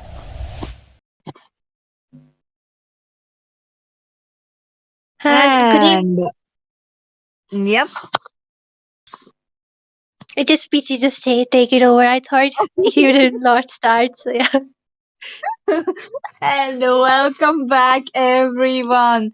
Look at that. We are diving into the match number 5, that intense battle that we are yet to witness. I want to see who will it be the one taking away that spot into the to the final tomorrow, the grand finale. Will it be Team Meow Meow Gang or will it be Team ET? I'm curious to know. Are you curious, Asuya? Well, of course, we're all curious, and since this is the last game, PG, both the teams need to put in their 100%. They need to play it all serious because this game is the one which will be deciding that which team goes to the top and which team just loses it all right here, right now. And with that, once again, you have the same casters, guys. I know you want different casters, but then just keep up with us. And with that, let's just move on to the ban section. And they did not. We have again. Just look at them. They did not want a Gadot Gacha because Legend was doing an amazing job with that. And just like I mentioned before, Fanny will be a permanent ban for 5 games. That's true. That's true. They just really don't want to open it up for Joseph to go ahead with it and create annihilation into the match. But moving ahead into the draft this time, they will be banning up Legends Gatotka. So Yeah, but Legend can go for Khalid. I don't think so. He will be, prioritizing it. Just let's see what this guy goes for. Oh, with that, Mobius has also been banned away. Like 2 of the EXP laners and 1 of the flags pick. Pretty good job done from the side of both the teams right now. They just need to wait it out and see that what will they be banning. I think banning out a Matilda, ET should do that because we did see that how well Karma did perform onto a Matilda, providing so much utility onto the team. So a lot of options are open. Peachy, what do you think will be banned out? I'm guessing maybe an EXP laner should again be prioritized, or maybe the Zushin as well. We know that uh, Eden really likes to play up the Zushin, trying to create a lot of disturbance onto the land of Dawn. But yep, as expected, another EXP laner or slash roamer getting banned. It will be held this time. Team ET really knows that that Team MMG wants to go ahead with that invade kind of gameplays, invade scenarios, and with that, it is best to it is best to just ban those heroes up. Oh yeah, so with that, ET will be banning out Hilda. Of course, no one wants to deal with this wild queen, especially because she did receive a buff recently, and in the early game, she is a mess. Really hard for thing to deal with. With that, Bruno also been banned out. Of course, a great ban. He's been creeping up into the meta bit by bit, especially with the new Malefic gun. His late game potential is absolutely amazing. And with that, the final ban from the side of ET, I really want them to ban out Azushin or Matilda. They might even be debating on these two picks right now, PJ. That's true. That's true. Maybe or maybe not, since it is into the hands of Team Meow Meow Gang. The first pick, the Matilda, might get banned. We did see that Alpha and that Matilda could, dominating onto the game number three. So, yep, they really don't want to see same kind of scenes. Or will they go ahead with, yep, they are going ahead with some other bands, and this time it will be Azushin. That means the Matilda is open. Well, yes, Matilda is onto the grab. Let's just see what 27 picks up. Because even if you pick up a Matilda, a lot of other options are yet to be open. And yes, of course, just like I said, only these two are the picks which are worth debating about. And she's also with a Purify, so I think even picking up an Aurora could be a bad choice. And I have seen Karma in the game with Matilda. He always goes with the Circling Eagle and the Guiding Wind behind Crisis. So Crisis really needs to be careful because if you see in the last game, there was not really actually people who were targeting Crisis. He had the time to free farm, he had the space to dish out a lot of damage. Yeah, in this game, he needs to be careful because Matilda is there, and with that, Legend will be picking up the high loss. Yep, Hyla's coming under the play, but we do have another guest waiting with us, and this would be none other than Ray. Hello, Ray. Welcome back. Hey, Peachy and Asia. Nice to have you both into this finals after all between Team Eliminators and MEOW Gang. So, what's the progress so far? Since we are diving into that game number five, so 2 for 2 score in the last game, Okay, a team ET really played it out very well, taken away that Chow from 27 and taken into the hands of Art. They really made some good plays right there. And coming back to another game, look at that Sarah Moore again onto that Tsuyo, and this time Legend onto that high loss. We know that Team ET would try to make that invade game again. very interesting indeed. And it's, very exciting to know that both of these teams push for game number five. Like, they really want to go all the way in. They want to give us the best games. And I'm just excited to be here. And I'm happy to be with my besties after all. So, what about you, Asia? How do you feel about these games so far? I'm tired. And well, I kind of expected it because right, it's me. If it's me, it's 5 games in best of 5, 7 games in best of 7. So yeah, I was telling PG even in the last game that for sure it will be 80 winning out because of course this has to go for the fifth game. Okay, they better be start hiring you for all of the tournaments if they want most of retention, because you have the blessing, the curse. It might be anything, but yeah, let's see what it goes. So you guys can take up the draft, and I'll be joining you guys into the game. So yep, come on. Okay, Ray, let's go. Onto the side of Team Meow Meow Gang, they go ahead with a Moscow. I feel like it's been so long that I haven't seen a Moscow, and when Moscow is being picked up, it looks quite good. But bid again onto that a Sicilian. This again, they are just trying to secure that mid game to the late game, trying to make sure that the Sicilian will be farmed up very, very well. You know what? If they do have bid on the Sicilian, they might as well ban out what can I say? Something which dives in. because they already have Miyama Gang does have a Matilda. She can provide the guiding wind. If someone actually goes and dive into deep, they can just target lock onto it. And with that, ET will be banning out the mages since Eden doesn't have a pick for himself yet, and an EXP laner too. So yeah, pretty pretty decent bans. That's true. That's true. Decent bans and decent picks as well. Understandable that team eliminators are going ahead with max damage, trying to make sure that they are not leaving 1% off as well. And both the sides banning all these heroes up of Faramis. Again, a Faramis getting banned up. Understandable. Why? Because since even if the Sicilian gets his damage up with the Bat Feast and as well as the Bat Impact, there will be another realm, the Netherworld waiting to save up the teammates. Again, a good ban, but one last ban. One last ban. What is going to be? You know, VG chip is open. So Oh, yep. if Art goes for the chip, we have seen how well he plays. He target locked Mario in the previous game, and this Uh-huh. time this time if they go for a chip, it might even work out because last game they only had Crisis for the burst potential for the late game damage, but Crisis was getting banned. Just look at that. Yep. Chip getting banned. And I think Pyongyang Gang does know that. So they do not want to give Chip to Art. But then again, a Grok is open. Art might go in for that. That's true. That's true. But your predictions were right on, Asuya. So that's like a very good job. And coming back to the draft, look at them. Four heroes yet to be picked at a Grok. As you mentioned, they'll go for a Grok, they might not. But I really want to see a Grok coming under the play. That wild charge is going to get so nasty given the fact that there is an alpha. After alpha charge, he's just there with the help of the spell vamp and with the help of his items. Well, yes, and I think it is the Grok. Just like I predicted, Art will be going in for the Grok, and he plays it really aggressive. So Joseph really needs to be careful. But then again, it is an alpha after all, not an assassin jungle. So I think he can just match it up fine. With that 27 going in for a CC against a Hylos.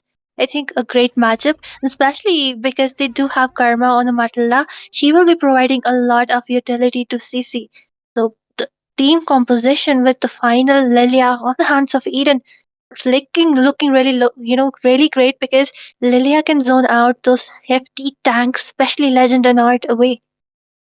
That's true. That's true. They could really push away a lot of heroes with that, but both the sides does have equal amount of damage, but the tankiness goes into the hands of team eliminators. Look at the high loss, look at the grok as well. The wild charge is going to be one of the key factor here, given the fact that it does they have to stun it up, they have to connect it out very well. True, and then Crisis just debating whether he should go for a Nathan or will it be a Clint which will be locked down, and yes, the final lock is there. And I really love both the team compositions. MMG has really put a lot of thought into the draft, literally countering out Art and Legend at this point. And I think they need to just lock down Pit because we did see what an amazing job Pit did in the last game. So and like just like the game in which Karma was on Matilda, he target locked onto Crisis. And even if he does it this time, they already have a bid, another late game guarantee, which is no less than a marksman. That's true. That's true. And as we are coming back into the game, the loading screen, I would like to invite our guest back. Hello, Ray. Are you back? Definitely, I am back, and like really, really thank you for Peachy for doing so much. She's the best. She's the absolute amazing. But anyways, she'll be taking a little bit of break and watching from the sidelines while we take over this last game of tonight. This is the game number 5 between Team Meow Meow Gang versus Team the Eliminators. Let's see who will be taking the victory home and who will be going home. But anyways, let's see where it goes. And I'm gonna be your caster Ray for this game. And the great play-by-play caster will be our dear, my bestie, Asuya. So, hello, Asuya. What's up? Hello, Ray. Nothing up. Roof or the sky? That's the only thing I can answer you back because, of course, that's where it's above. Unless you have something else above you. Okay, okay. The drafts have been finalized, and we are just seeing quite the meta out of the ordinary. If you look at that Alpha Matilda combo and like 27 going on his one of his iconic picks, that is the CC. Then we have Art on his Grog, but Legend on the Hylos though, that is a quite interesting pick because he might get melted quite easily by 27. So let's see how the EXP League matchup goes, who gets the most objectives and who takes the victory home. But anyways, both of the drafts have been finalized, and oh, look at that, they're already trying to pressure the goal lane quite a lot. Side Team 80 really not letting. Look at the pressure coming in from the side of Team Eliminators right now. They're really making good use of their early game, really playing aggressive. I mean, they're known for the aggressive game style after all, and yes, they will be going in on the aggro, especially because just look at so you already target logging on to 27, but 27 does have the passive. Joseph will be following behind. Legend is right there, but the damage coming on from Karma will also be making Art retreat at this point. And Joseph finally on the level 4 right there. Same goes for our Sararmun. Nothing much will be happening. The guiding wind again guiding Joseph back towards the base, and the first turtle has already spawned. Both the teams might be looking for an engage right there. Just look at Lilia. She is level 3. She's looking really low. It is just one hit from that packed impact, but the ultimate will be securing that kill onto Lilia. Like, that level 4. She wasn't level 4. That's what was not in her favor right there. But the Alpha Charge coming in strong. The flicker has been used up. Karma going in. Sarar Moon also onto Joseph. But Joseph will be taken down. The bad impact has hurt. And yes, just look at No that way. kill No secured way. by Sarar Moon right there. Karma hit. Looking really low. The Glorious Pathway also been deployed, but I think that's kind of a waste. But the zoning coming from the side of ET is really amazing at this point. Just look at Legend dealing out so much damage. The Glooms of Lilia are also in position, but the Wild Charge coming in once again. The stun Whoa. is right there. The part impact will be taking that one kill. And yes, the Circling Eagle coming in once again, but the ultimate from Moscow, he might be joining in those team fights. Legend just reading in one of his HP. And where the team fight right there? Like, like the synergy between Legend and Art, that was absolute, like, immaculate. Did you just see? Art was 1 HP and Matilda was chasing him, and Hylos, noticing that Art could have been dying, he immediately used up the Glorious Pathway to slow down Karma hits, and also used the Revitalize, saving Art, and that helped Art to land another great wild charge into the Alpha, or no, 27, which really helped them to secure this turtle. That is quite of an impressive play, and that is the type of communication they really have, which was really, really impressive to see. But right now, the side of Team Yama gang, it is only 3 minutes, quite the early game. But for teams like this, the early game is what decides the momentum completely, unless there is a complete, turnaround happening. So far, if Team Yama gang wants to take this victory, after all, the score is 2-2, so we can just consider this a best of one because the victor will be decided. But anyways, what they really need to do right now is do something mainly about Art, because this guy's okay. Looking at the bot Oh, lane look at though, 27, 27 really low. He will be taken down by a Moon right there. And Alpha once again on the chopping block next. At it will be 1 versus 2. He will also be taken down. I mean, Joseph not having the best of his times right now. The jungler taken down 2 times. and there we go. They're gonna be chunking down that bot lane turret completely, negotiating. Not negotiating. They're just making the deal of the turret. Look at that. Already a turret down. Not even 5 minutes into the game. 27, not really having the best of his time of his life right now. And like, if this keeps on happening, because I feel like the next turret is definitely the gold one, it means that eliminators need to anticipate that, and they need to defend this. There's already a flicker happening, but let's see if they're prepared. Eden though Glorious. was not.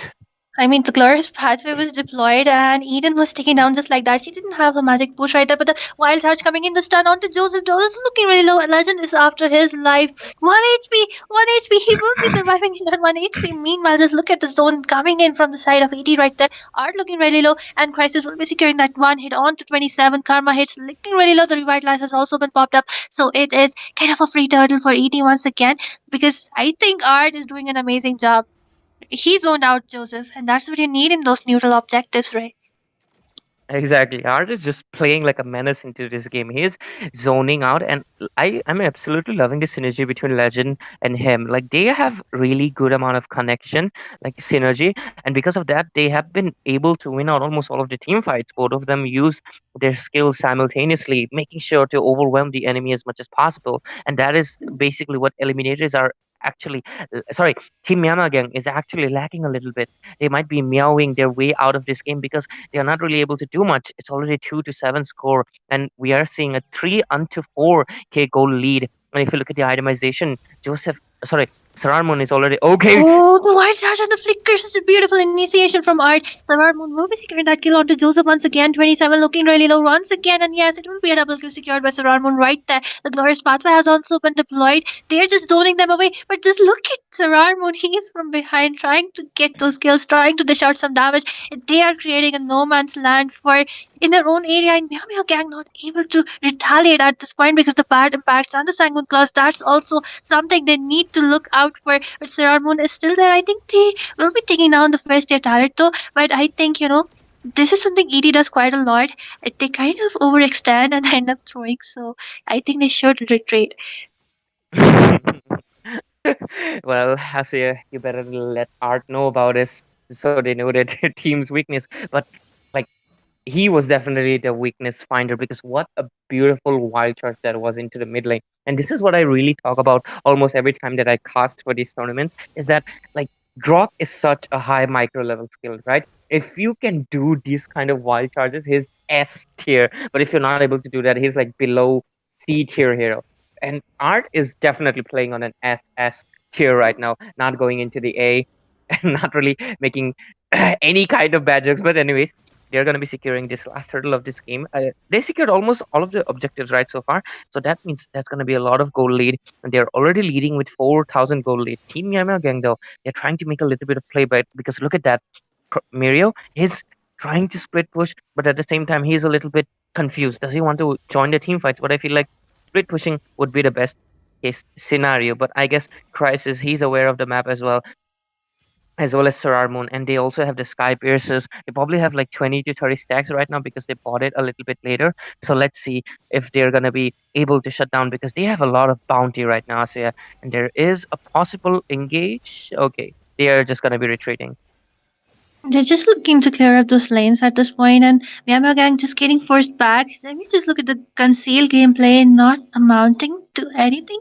But then again, the Sanguine Glass connecting in once again with the Glorious Pathway. The damage is there, and 27 getting zoned away at the same time. Karma is not able to do anything, but Joseph Zerar Moon will be going in, taking that kill onto 27 right there. I mean, the Glooms are not able to create that no man's land, which you really expect Eden to do.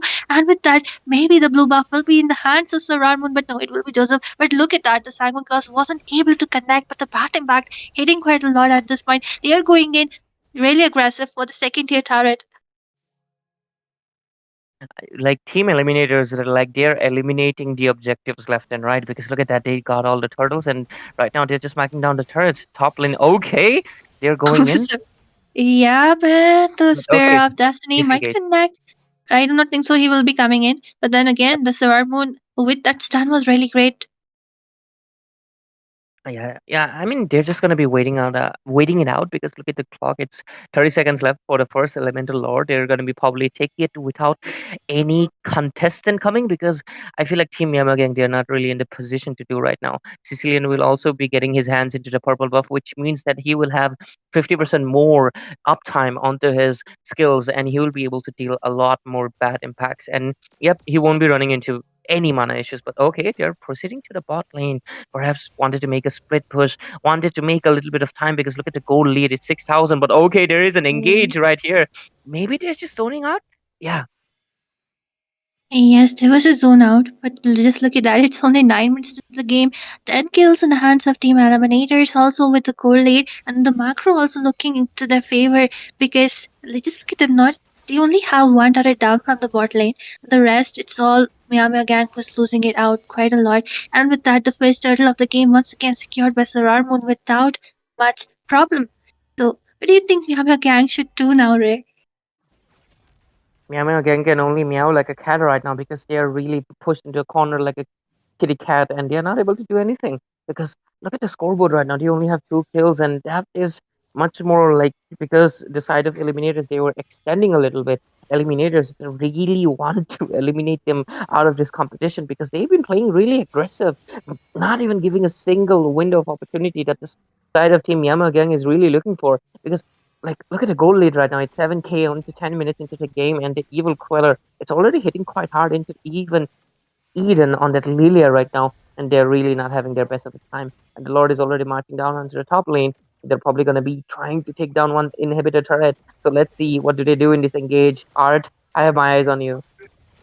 Well, yes, the wall is right there. The wild search didn't come into play. The first year turret, sorry, the inhibitor from the top was taken down like that. The second class connecting onto Joseph. Not much will be happening right there though. The right revitalize has also been used up. One inhibitor from the top lane was taken down. That was all though. Then again, the lane sync also coming from the side of ET looks pretty perfect. They might be looking for another engage as the glorious pathway is coming in. The glooms have started to hurt, but just look at that. Bit will be using flicker to just flicker away from the damage he was actually receiving at that point. Crisis dishing out some damage. 27 looking really low, but just look at the stun. And Crisis will be securing that kill onto the name. And with that, he has that Berserker Fury, but Legend looking really low. The slow coming from Lilia, but the team is right there for the support. Like this Clint right now. I mean, at this point of the game, though, I feel like Myanmar Gang really doesn't stand any chances because, like, a bid, he's on that Sicilian, and he's gonna be dealing so much damage with his bad impact, and he probably has. I mean, you're a Sicilian main, right? Like, I'm expecting around 200 to 250 stacks on his vampire, like, bloods, right? Blood orbs. What do you think? Because I feel like he's already gonna be hitting so hard. He also has like 3 items, as well as the fact that Clint is almost finishing up his build because he just got the Berserker's Fury. He just needs one more item and he's already dealing abundance of damage because we just saw 27 completely like getting disappeared with just one stun and a few bullets into his face. And definitely his name was on this bullet, just like Clint likes to say it. But right now, okay, I think they're just gonna be playing it safe until the next lord comes in. But where is that legend? The Glorious Pathway has also been deployed along with the Revitalizer. Armoon and Art also going in for some engage. And look at the battle back already hurting the wall coming in. Mirio will be dashing it away. And it's just some zoning coming in, but Legend is so confident right now. The way he was standing there, he was just pretending to be the purple buff. Well, he's not really a buff this time. He's just the cute little centaur. He's not really the Pegasus because he doesn't have the airlines, but the airlines will be crashing. Like I'm not gonna make that joke, but anyways, the Spear of Destruction does connect. Like it would have been kind of amazing. Okay, it would have been amazing to see. Like imagine Mirio just got the Lord. That would have turned the twisted the game completely around. But yeah, like Team Yamagang, I don't know how they're gonna be defending it because the damage from that bed. Did we just see like he did 2 bad impact and Mirio was like down to his 80% of his health? That is absolute insanity. And they already have the full bills. Okay, he's very confident. Like he doesn't really care. Yeah. Okay, Yeah. Lord is coming up. Let's see. Is this gonna be the end? Is Team Yamagang gonna be eliminated by the eliminators? Okay, just look at Legend. Between the two people, the Alpha Charge pushing him towards the base along with the Revitalizer Lord is also marching Whoa, down the damage from last impact, but just look at that. It will be Crisis the securing that base. kill along with 27 will also be taken down and the Lord along with the minions locking down onto the base. And yes, Eliminators will be securing this victory over Meow Meow Gang. They, with the score of 3-2, getting this victory to the name. A really easy win actually. I was expecting it to be something really overextended. you know, perhaps they took your advice completely to the heart. Art definitely did because this guy played like a complete menace. Like, what did this guy just do? It was really, really insane. This is what I really, really, this is what I really, really enjoy. Like seeing a Grok player doing so good. But anyways, there's a little bit of friendly banter between both of the teams, but we can ignore that. But into this game like there's nothing much to say. Like both of the teams have like clear goals. Their winning condition: snowball the jungler, help the mid lane have a little bit of pressure, and make their goal laner farm up. And that is basically what the side of Team Eliminators were able to do. Meow Gang just could not do anything against the aggression that Eliminators just did. This is like a deja vu of the second game where Team Eliminators Team Meow Gang completely dominated Eliminators. This might be an alpha or a Matalackers, we don't know, but Team AT, they will be the finalists because I feel like this is the lower bracket finals and Meow Gang will be going home and Team Eliminators will be facing the challenges into the grand finals. If I'm not wrong, the organizers will definitely let you know what a game we just had. So yeah, what do you have to say? Because I feel like this was quite one-sided, but ET, they just showed that they're definitely the stronger team. I mean, giving away Sarar Moon, a Suyu, giving away Bed, a Sicilian. I mean, he does better on his ocean, but then again, Sicilian is Sicilian after all. He provides a lot of utility, a lot of damage in the Sanguine class. You always need to look out for them. And yes, they are really good. And of course, Art's signature pick being Grok. He does an amazing job, and he did. So yeah, I think it was the draft because I really liked the CC pick there, but then again, 27 was getting picked up left and right because they did not actually have something who could literally sustain. They really needed a late game for Matilda to get all those equipments to get the shields, but that did not happen because the game ended within 14 minutes. Yep, just impressive coming in from Team Eliminators. And ladies and gentlemen, to any one of you who tuned in, to every one of you who tuned in, we greatly appreciate you. And tomorrow's definitely going to be the grand finals because today was the lower bracket finals. Team Eliminators will be the second finalist and they will be facing off against another team. Obviously, a very good one. We'll let you know about it. But, anyways, it was really a great experience. Asuya, BT, Tami, all of them covered through all of the 4 games, and I was in the end to close it off. So, we really appreciate you from MIC. We appreciate you guys. So please do invite your friends, families, anybody tomorrow to witness the finals of this season, MIC season 1. It has been a great experience. Team Eliminators will be looking forward to what you guys have here. And with that, we'll be closing it off for tonight because tomorrow we have our finals. And so, ladies and gentlemen, good night. Take care.